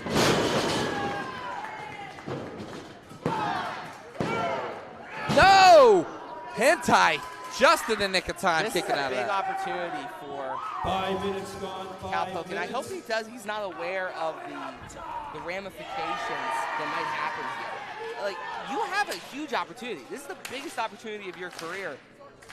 Please, like, he's focused so much on the crowd. I wonder if he's missing the plot. What do you think the plot is, Tony? The plot is to beat one of these two. Become #1 contender. But, Tony, the thing is, I mean, Cowpoke Paul gets his energy from the Cowpoke Posse, which it is deep here tonight. That's true. You do have a good point. Rare good point, but you do have one.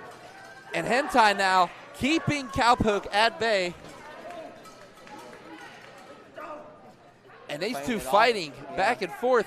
And my goodness, Hentai up there with Cowpoke. These two just delivering blow after blow. Oh, boy. Teetering on the edge. And the thing is, you talk about Cowpoke being a student of the game. Oh, my goodness. Well, and he's getting a lesson in pain right now, though. Lesson on balance, too, as Hentai's delivering those chops in a precarious position. And wait a minute now, going for that superplex, but oh, there's McChesney out of nowhere. Second verse, same as the first. Cowpoke about to go for a ride, and not a fun one here. Hentai's coming along too. Tower. Oh, look at this. He bridged out there, like you said, with the float over. I thought that was 3 right there. No, Oh, okay, don't have to thanks, tell Jordy. me, Jordy. Appreciate it. I know how it's done. As we show on the instant replay right now, big Tower of Doom, and then that bridge that we usually see for his Northern Lights. Only a 2 count. That was a deep pin. I mean, he had that sunk in. I'm not used to Jordy talking crap to me. I don't like it. I'll punch him. You know what? I'm going to go ahead and let you and him handle that. I'm just going to stay away from, you know. Did you ever see what Jordy has in his arsenal? I know Okay. he has it. I know he has that thing on him. Okay. As these two back and forth, I mean, like I said, 20-plus years these two have been doing this to each other. But you know what they don't see? It's Cowpoke Paul on that top rope. Well, maybe they do see it as McChesney's now going after him. Hentai's on hot pursuit. I mean, Cowpoke not making the same mistake as before. I'm surprised since he was still up. Wade has them both. No! You can see both strengths. Hentai and McChesney just chucking him out of there. Young energy, just doing the cool thing and not the smart. Paul Atlas is screaming somewhere upstairs. I know he's getting ready for a matchup, our main event tonight, but he is screaming at the young, youthful exuberance, doing the less intelligent, ballsy, to try to cover both of them. But he would have won that match if he wouldn't have covered both. If he would have just covered one of them, I guarantee he wins. I mean, that's a big statement right now. And, oh, he's going for that super kick. Hentai knows that story. Power slam. Hentai has him. Oh, no, he was ready, though. He knew he was coming. Went for the power bomb into McChesney, stacked him, though. Just the 2 count. McChesney was able to roll out. Saw that one coming. That's right, but you can see both Chesney and Hentai. Oh, yeah, landed the super kick that time, Tone. Sends Hentai out, and now I think Cowpoke Paul might still be a little woozy. That's right, Cowpoke slow to get up, though. You can hear it all the way from Erie, Pennsylvania. Those stomps is wait, no. Caught it. Going for it, rodeo. No rodeo. Northern Light. Bridged it. 3. Wow.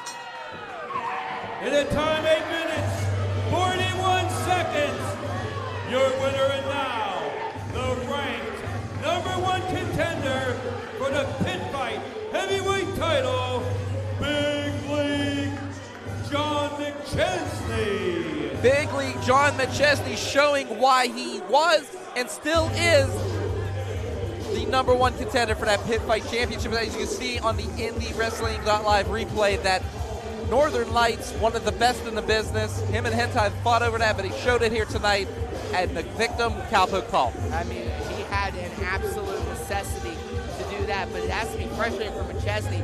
Through everything he's been through tonight, he's still exactly in the same spot he was in this time last year. Where is Preston Evers? That is the question, Tony. Where is Preston Evers? And as you can see in the ring right now, Cowpoke Paul in Super Hentai knowing that their #1 contender hopes is now finished, courtesy of one Big League John McChesney. That's solidified there, but maybe the respect for Cowpoke Paul is there. Second time in 6 days we have seen Super Hentai raise the arm of a young Cowpoke Paul. Did it at RWA, and Cowpoke Paul was unsuccessful in defeating J-Rock for the RWA Heavyweight Championship. J-Rock tried to take the easy way out. Hentai came to his aid. Now a second showing of respect. But you want to talk respect? This ain't it. No, this isn't even, Tony, this isn't even a match. This is what you call a war, a gang fight, a 6-man tag team tables match. Let me explain this to you folks real quick. But don't worry, Hank will do it again. Don't worry. Okay. All I'm going to say is this. All 3 members have to go through a table. Yes. A table. They could use anything they want, but it has to be a table. Well, that a little bit clearer. All right, fans. We have a million tables. Our main event, That's right. The 6-man tables match, will be on in a few minutes. But right now, we are going to have the 50-50 drawing. So we're doing the 50-50 drawing, and while we're doing the 50-50 drawing, let's talk about how this has gone. So this has been boiling over for oh gosh. So about 2 years. 2 years, yeah. So Pitt Fight 4, I didn't call that one. That was you and Joe Dombrowski calling it with BC Steel. I helped run the light board. Last year, me, you, Joe called it. BC Steel handed me over. I have been watching this go on in a blood feud. Gambino's versus Jamie and his Highway Outlaws, the remnants of the Four Horsemen. That's right. Chest Flexor just likes beating people up, so he came on. That's right. Turnpike Outlaws. Yeah, that's right. The Turnpike Outlaws, walking away from the STDs to team up with one Jason Tyler and, of course, former two-time top prospect champion in Jamie Jamison. The Hammer Lord. Last month, I got to talk to the Hammer Lord. Unfortunately, it was not the usual talks that I have with Jamie. This is a whole new Jamie Jamison that I don't know. Yeah. Jamie Jamison is dead obsessed on ending the career of not only Marshall Gambino, but he wants to end the whole family. He wants to end the Gambino family, which is a very scary situation. Dan Hooven, now, remember the Gambinos, once at war with them. Yeah, I mean, the movement of this whole thing has become, the Gambinos started as the Gambino Brothers Moving Company. It evolved into the Gambino Cry family and now just the family.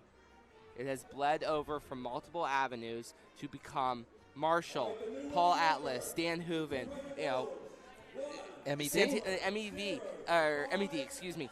Santana Diamonds was on Kick Me Off commentary to talk about it last month. Yes, he did. I mean, they roll deep. And this is personal. This is defending the legacy of like 20 years of blood, sweat, and tears. And Jamie Jamison trying to disrupt it. Unfortunately ran into these guys today, and Jamie Jamison says, not only am I going to destroy this, I'm going to piss on it and make it float away. I mean, he just an evil man. So let me ask a question. Go ahead. What happens when and if, we'll say if, Jamie Jamison successfully is able with the Highway Outlaws to defeat the family? Because we have a bunch of tables. I know. Everyone has to go through one except for the eventual winner.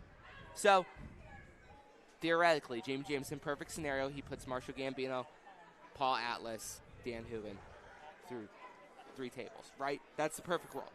What happens then? Then he solidifies what he wanted, and that's destroying the legacy right here in Pitt-Greensburg. This will be our final match. Send out the in Hancock. our Pitt Fight 6 main event of the evening. It will be 2A finish. A 6-man tag team tables match. Now to win this bout, a team must put each member of the opposing trio at least once through a table. It's not an elimination match, but once all 3 members of one team have been through a table at least one time, their opponents will be the winners. Okay, so Hank, with a little bit of an adjustment to the rules here, everyone needs to go through, but it's not elimination. No, it's not an elimination. Just all 3 members have to go through the table. So it's pretty much just kill until no one moves. Exactly. Representing the Highway Outlaws at a combined weight 725 pounds. They are the trio of Chest Flexor, Big Rig, Jason Tyler, and the Country Hammer, Jamie Jamison. Jamie Jamison already stirring up some trouble here, him and Tyler both. That's right, Jason Tyler, Jamie Jamison, and of course, the member of the Turnpike Outlaws, Chest Flexor. What is this? With the signs? Jamison puts mayo on his hot dog. Wow. That is a tough statement. Do you really want to make the Outlaws mad? Come on now. Hank Hudson may have already done that. He said he called Jamie Jamison the Country Hammer. Look how irate. Look at the look in this man's eyes. And now some fan sign has been destroyed. It was taped out. It was destroyed, taped up, and destroyed again. That sign's had a bad night. Bad day on the Midway. Tony, we've been watching the careers of Tyler, Jamison, and Flexer for how long? Yeah. But the question is, are they ready? Are they ready? Because you know damn well as I do, the family, when they can endure pain, they laugh at it. Yeah. But here we go, led by the beautiful MED. Representing the family, accompanied by manager MED at a combined weight 710 pounds. They are the trio of Dan Hooven, Uncle Paul Atlas, and Marshall the Bull Gambino. And the family has meant business, and now Santana Diamond's not on commentary tonight, Tony. He's out there with the family. You alluded to this last month at 2BW Reckoning that he was ready to go if necessary. What the hell is Emmy carrying? Is that a gun case? What is it? I don't know. I don't want to know. I don't want to know. The less I know, the less I got to report to the cops later. Yeah, I love the idea of them bringing a 30-06 to a camp. But this is where this is gone. This is how this has turned out. Santana Diamond is wielding a baseball bat. Like, this is not going to be a wrestling match. No, this is a war. Are we after the watershed? Okay, we're after the watershed, so we can swear a little bit. Just a little bit? Just a little bit. Standards and practices be damned. I don't think. Look, the bad part is, Tony. And here we go! 3-on-3 action here tonight. The family taking on the Highway Outlaws. Tables match. And my God, we're picking up right where we left off. Not only after Pitt Fight, but what we left off after 2PW Reckoning. And oh, you can see Flexer taking it to Dan Hooven. Dan Hooven was actually supposed to be at 2PW, was jumped by the Highway Outlaws, wanting revenge as the Gambinos. And oh, now Marshall taking it to Jamie Jamison. No love lost there. And as you can see, the table's already maybe in full effect here. Yeah, Santana Diamond seems to be, remember that Chest Flexer got literally suffocated by Emmy a few years ago. He did get his revenge on Emmy, if you think about it, too. Now Santana Diamond is watching her back, it looks like. Santana seems to be the one who's there to make sure that Emmy doesn't get put into harm's way. As you can see, Jamie Jamison has that chair. And now, oh, wait a minute. Flexer going for that suplex, trying to put Hooven through early. Hooven blocking him. Hooven looks like he hasn't missed a step. It's not like Hooven and Chest are strangers to each other. Oh! Hooven and Chest. That's a Foreman grill. Oh, they're just bringing everything. ETFs taking back some of the comeback from the STDs back in the early days of 2PW. I'm glad you brought up the ETF. You think about it, ETF plus the Gambinos. That is a force to be reckoned with. Those two tried to kill. How long did they try to kill each other? And the STDs were part of that. They took the titles while both of them were. Jesus Christ! What was I talking about? That was mousetraps on a cow. No, that was the Bobcat. That was the Bobcat? That was the Bobcat. I just saw the back of it. Oh my! That was a paddle. That is a cricket paddle. Atlas has a fly swatter, one of those electric ones. You ever been hit with one of those? Yes. That sucks. It sucks. And here we go, folks. Plunder at its finest. And oh no, as you can see, Hooven choking away on the Turnpike Outlaw himself. Nope, we're good. That was funny. That was funny. Santana Diamond just tripped the hell out of. Tripped Jason Tyler. Oh! Tyler, you guys did not see that. Jason Tyler just hit Paul Atlas right across the back with a kendo stick. This is going to be hard to follow. We're going to do the best we can to follow across this. Jamie Jamison right now, chair up, right across the back of Marshall Gambino. You can tell that Jamie Jamison is playing something. Oh no, oh no. Things. Oh! All right, the Olsen twins. Good Lord. Now we got a sword fight going. Oh, wait. Oh, listen to that bat is pure. No. Yeah, let's just back off with that bat's. Oh, now chugging some water. Water. It was liquid death. It was water. Yes. We know. Yeah, we know. Tell him Pitt-Greensburg. We appreciate you, Pitt-Greensburg, but you know what we don't appreciate right now is just the carnage that you're seeing here tonight at Pitt Fight 6, Night of Reckoning, and that's what's. Was that a relic from the Vatican City? Jeez. I don't know. You're getting real religious on me lately. I'm getting kind of scared. having And ouch! Oh my goodness. Yeah. Oh no. Yeah. Go do it again. Go ahead. Hooven, do it again. He looked right at me, and I wasn't dealing with it. I'm not dealing with that tonight. Oh my goodness. Chest flexor's not gonna be able to poop. Hooven has messed with me way too many times. I'm not dealing with a fly swatter. You will call this the rest of this match. I'm calling it right now because look at this. Oh! Symbol? Repeated shots. No, those are symbols. 5, 6, 7, 8. What a cadence by Marshall Gambino. Hooven's trying to stab. Chest flexor. Oh! Just missed him. Chest flexor threw it out of here. I don't blame you. I don't blame you, Chest, one bit. Oh, no. Hooven has a crutch. Or no, excuse me. Flexor has the crutch. Hooven got a kendo. Oh, and what is that? Oh, my goodness. Duel of the Fates right in front of us, these two. And now, Flexor. Oh, shot to the midsection. Oh, right across the back of Hooven. And as you can see right now, Jamie Jamison and Jason Tyler picking up where they left off. Oh, chair right across the back. And that, Paul Atlas's body's been through hell and back, Tony, for years. Still a warrior. Yeah, still a warrior, but my goodness. And now, Hooven using that, and Diamonds getting into the mix here. Over here, this could be disastrous for Marshall. Suplex through the chairs. In onto that hard floor. No give. No give. Now we have a sword fight going on next to us. Stings his hands a little bit. Oh, right across the back. Just nipped Hooven. Why does Chest look like he's enjoying this? Because he's sick. I thought he was going to hit Bradley. I'm not I going to would have loved it. I know you would have. Complete 180 on Chest. Oh, boy. In the ring right now, Dan Hooven. Former tag team partners. Yep. Hardcore hammer time. Here we go.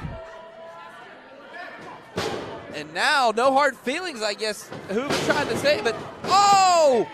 Hard feelings there at that belt used by Paul Atlas right across the head of Jason Tyler. Is that his original NWA Tag Team Championship? I think it was, Tone. I think it was. And oh, right into the ribs. That is a pull. No, is that a table leg? That's a table leg. Yeah, that is a table leg. Oh wait, MED actually stick. Oh, is that a mousetrap?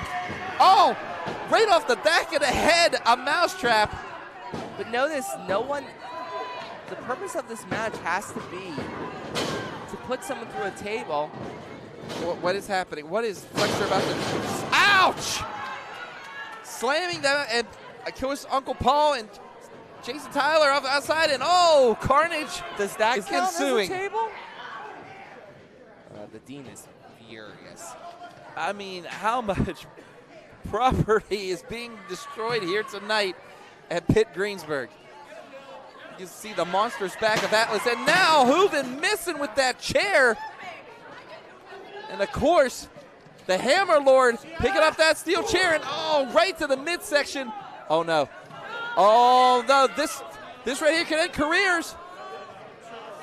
Shocking him, and oh!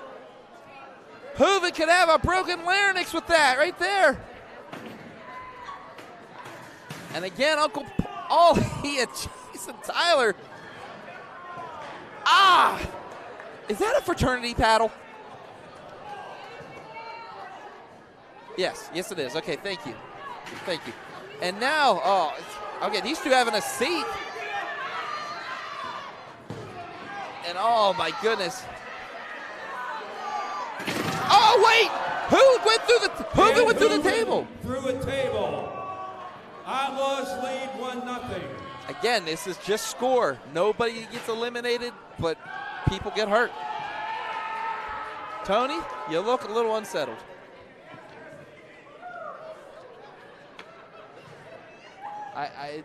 The chaos is just insane. And now chest flexor kicked off his chair, and you can see Marshall's hurt. Yeah, Marshall's Marshall's seriously banged up. I mean, this is chaos at its finest here tonight at Pitt Fight. I mean, it's always chaos when the family is involved. I mean, the mess is just. And you see, Hooven's not moving. I'm worried about who. And I mean, as you see, this matchup is just going. And that's a door. That is a door. And that wouldn't count, right? I'm not insane. That wouldn't count. If someone were to go through that door, no, it wouldn't count. It has to be a table. That was the stipulation in the contract. It has to be a table. But oh my God, Jason Tyler setting up that table, and now Paul Atlas in trouble because wait a minute, now coming back is Paul Atlas now. Up and spear through the door. All right, a door does not count. It must be tables. Thank you. That's right, must be tables. And Hank actually calling it so the crowd here understands it is still 1-0 Highway Outlaws. And now Marshall Gambino. Oh, still what is this? Oh, of the Outlaws. Tony, that is a recliner. Chair-assisted recliner. Oh my God. All the weight in the steel on the back of chest flexor. Sitting like Santa Claus. Well, anyway. He's trying to escape. Get away. He just can't. Yeah, he's trying to swim away here, but no. I think it's missed the point at how huge having Hooven get put through the table is. Oh! He is such a sycophant for pain. Oh, wait a minute. Oh, no! 2-0. It's 2-0. All right, Paul Atlas went through a table. Outlaws up 2-0. And the Highway Outlaws take a 2-0 lead in this tables match. Hooven's still up. How is Hooven still going? I mean, how many hardcore matches have you seen Dan Hooven survive? But he's still going. I mean, the man, like I said, he doesn't look like he's missed a step. Off the rips he goes. He's using shoulders, fists, whatever he can. And now, Jason Tyler to the outside. Also can't be missed. The Highway Outlaws are up 2-0. And wait a minute here. Throws the chair into the face of Jason Tyler. And no, that doesn't count. That table was already broken. But that one did. Tyler through a table. The score is now 2-1 in favor of the Outlaws. That's right. We heard the table on the outside with Gambino, but no. Jason Tyler going through courtesy of Dan Hooven. Hooven throwing a chair, clocking. Now we have another door being introduced to the ring by Jamie Jamison. Hooven's walking around with Marshall trying to find a table. They might have ran out of tables. I'm counting at least 2. But we only have so many left in the hopper, so to speak. That's right. We only brought 5 tables. This is the best 3 out of 5 match. So, I mean, the family's going to have to dig down deep because, I mean, the Highway Animals only need 1 more, Tony. All right, and now just punching away in the ring. Bino and Jamison, no love lost here. Oh, there he goes, Marshall. We've seen that before, Tony, that plethora of punches and chops. Yep, the vintage bull right there. Now going for the spear, but Jamie just booted him in the face. Oh, no. Oh, no. Could be it right here. No, that's a door. What are we doing? That's a door. Death Valley. Once again, doors do not figure in the decision. Regardless how you look at this, they still got to get Gambino out of that. I mean, it's 2-1, but the Highway Outlaws have put so many people through plunder right now that it's not about winning, it's about hurting. We still got CJ the Sensations taking stock of the tables. We got one right directly in front of us on hard cam. We got one to the left of the ring, right on the left-hand side. But wait, MED, get in here. I'm sorry to interrupt you, Tony. But grabbing the hair, what is this? Did he kind of she going to cut it off? Do it. Cut it off. Oh, big slap. Oh. Whoa, misses that punch. And now on his back is MED. Oh, no. Did she go? Bite her. Bite her. Oh! Should have done the gory bite. I mean, I don't blame chest flexor. I mean, she was on his back. No, she is. As much as I dislike it, Wait a minute. That's the dean of Pitt-Greensburg. No way. Oh! That's the dean of Pitt-Greensburg. What? Listen to the fans. The dean has struck here tonight. And MED just clocking. And Flexor was just going through a table. I know we're all marveling over the dean, Chest Flexor through a table. It's now tied 2 each. It's tied 2-2 now. Last one wins. Mother of God. And wait, is that's Corey Futuristic. What the heck? But then again, I get it. I get it too. STDs run deep. Oh, but wait. If there's anybody's going to have a cure for an STD, it's definitely Santana Diamonds. Remember, Santana, Corey, Chest, Hooven, ETF, STDs, they don't like each other. Campinos, I mean, everybody has been in a war with each other here before, and now all it's missing, honestly, is the runway. You have the first 3-4 years of 2BW's tag division. And as you can see, Santana Diamonds taking Corey Futuristic to the back. To the back. And honestly, I'd cheer for Santana over that one. Of those two, yeah, Santana. Hold on, let me check the temperature. No, okay. Again, top rope, tabletop. And right now, as you can see, the only two not through the table, Jamie Jamison and, of course, Marshall Gambino, the leaders of each of these teams, I'll say it. And as you can see, the family, there's bodies everywhere. I can't believe we just saw the dean of Pitt-Greensburg hit somebody with a chair. But Marshall, I mean, it's all great and it's all dandy, but Marshall is a sitting duck. His back is destroyed. He's flipping off Jamie. I mean, Jamie wants to destroy the legacy piece by piece. I mean, skin by skin, body part by body part. Whatever it takes the Hammerlord to do, you know he's going to do it. Jamie, just end it. Come on now, Tony. No, not like this, though. Just put him through a table and let's go home. Don't do it viciously. Just end the dang thing. Do you really think the Hammerlord's going to go that route, Show though? some mercy to the man who gave you a shot when you were early on. Green as grass. I am with you on this, Tony, but you can't stop. You cannot Not stop like Jamie Jamison. this. But wait, Hooven. Oh, right to the back. And stopping Jamie Jamison.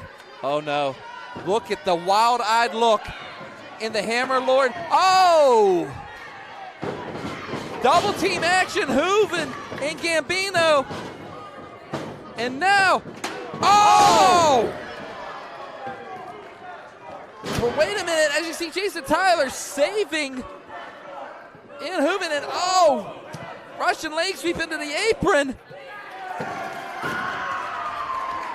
My God, this crowd is so loud here tonight. Oh my goodness, what is this? Oh boy.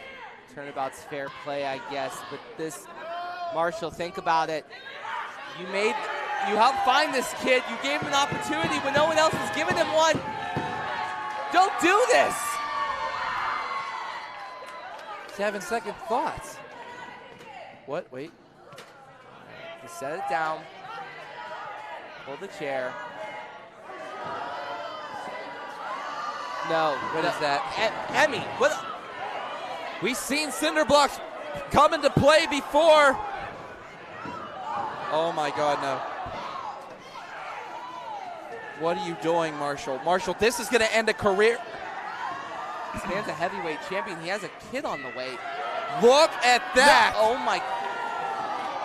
That is a brand new stylish hammer. Oh my God, no. Marshall, please. This man's about to have a family. Oh! may have just witnessed the death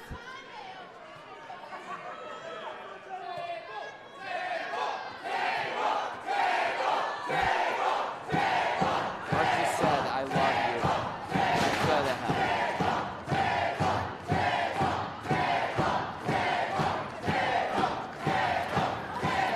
Jameson now being rolled out right in front of us. Defiant still. And good night! In a time, 18 minutes, 58 seconds, your winners by a score of 3-2, the family! And victorious is the family. And I think we can safely say right here in Pitt-Greensburg, the war is over. Marshall Gambino, MED, Dan Hooven, and Paul Atlas victorious here tonight. Yes, I'm going to say all 4 names. We witnessed blood, sweat, tears, and just pure, unauthorized violence here at Pitt-Greensburg. That's right, the University of Pitt-Greensburg. Thank you again. Michael Doherty here with Tony Kincaid. Tony, Pitt Fight 6, a night of reckoning, and you know what? The name says it all. Yeah, reckoning. So special thanks to everybody. University of Pitt-Greensburg, Cauliflower Alley Club, the Pittsburgh Foundation, and of course, the great students here of University of Pitt-Greensburg. Thank you again. We are out of here. Good night.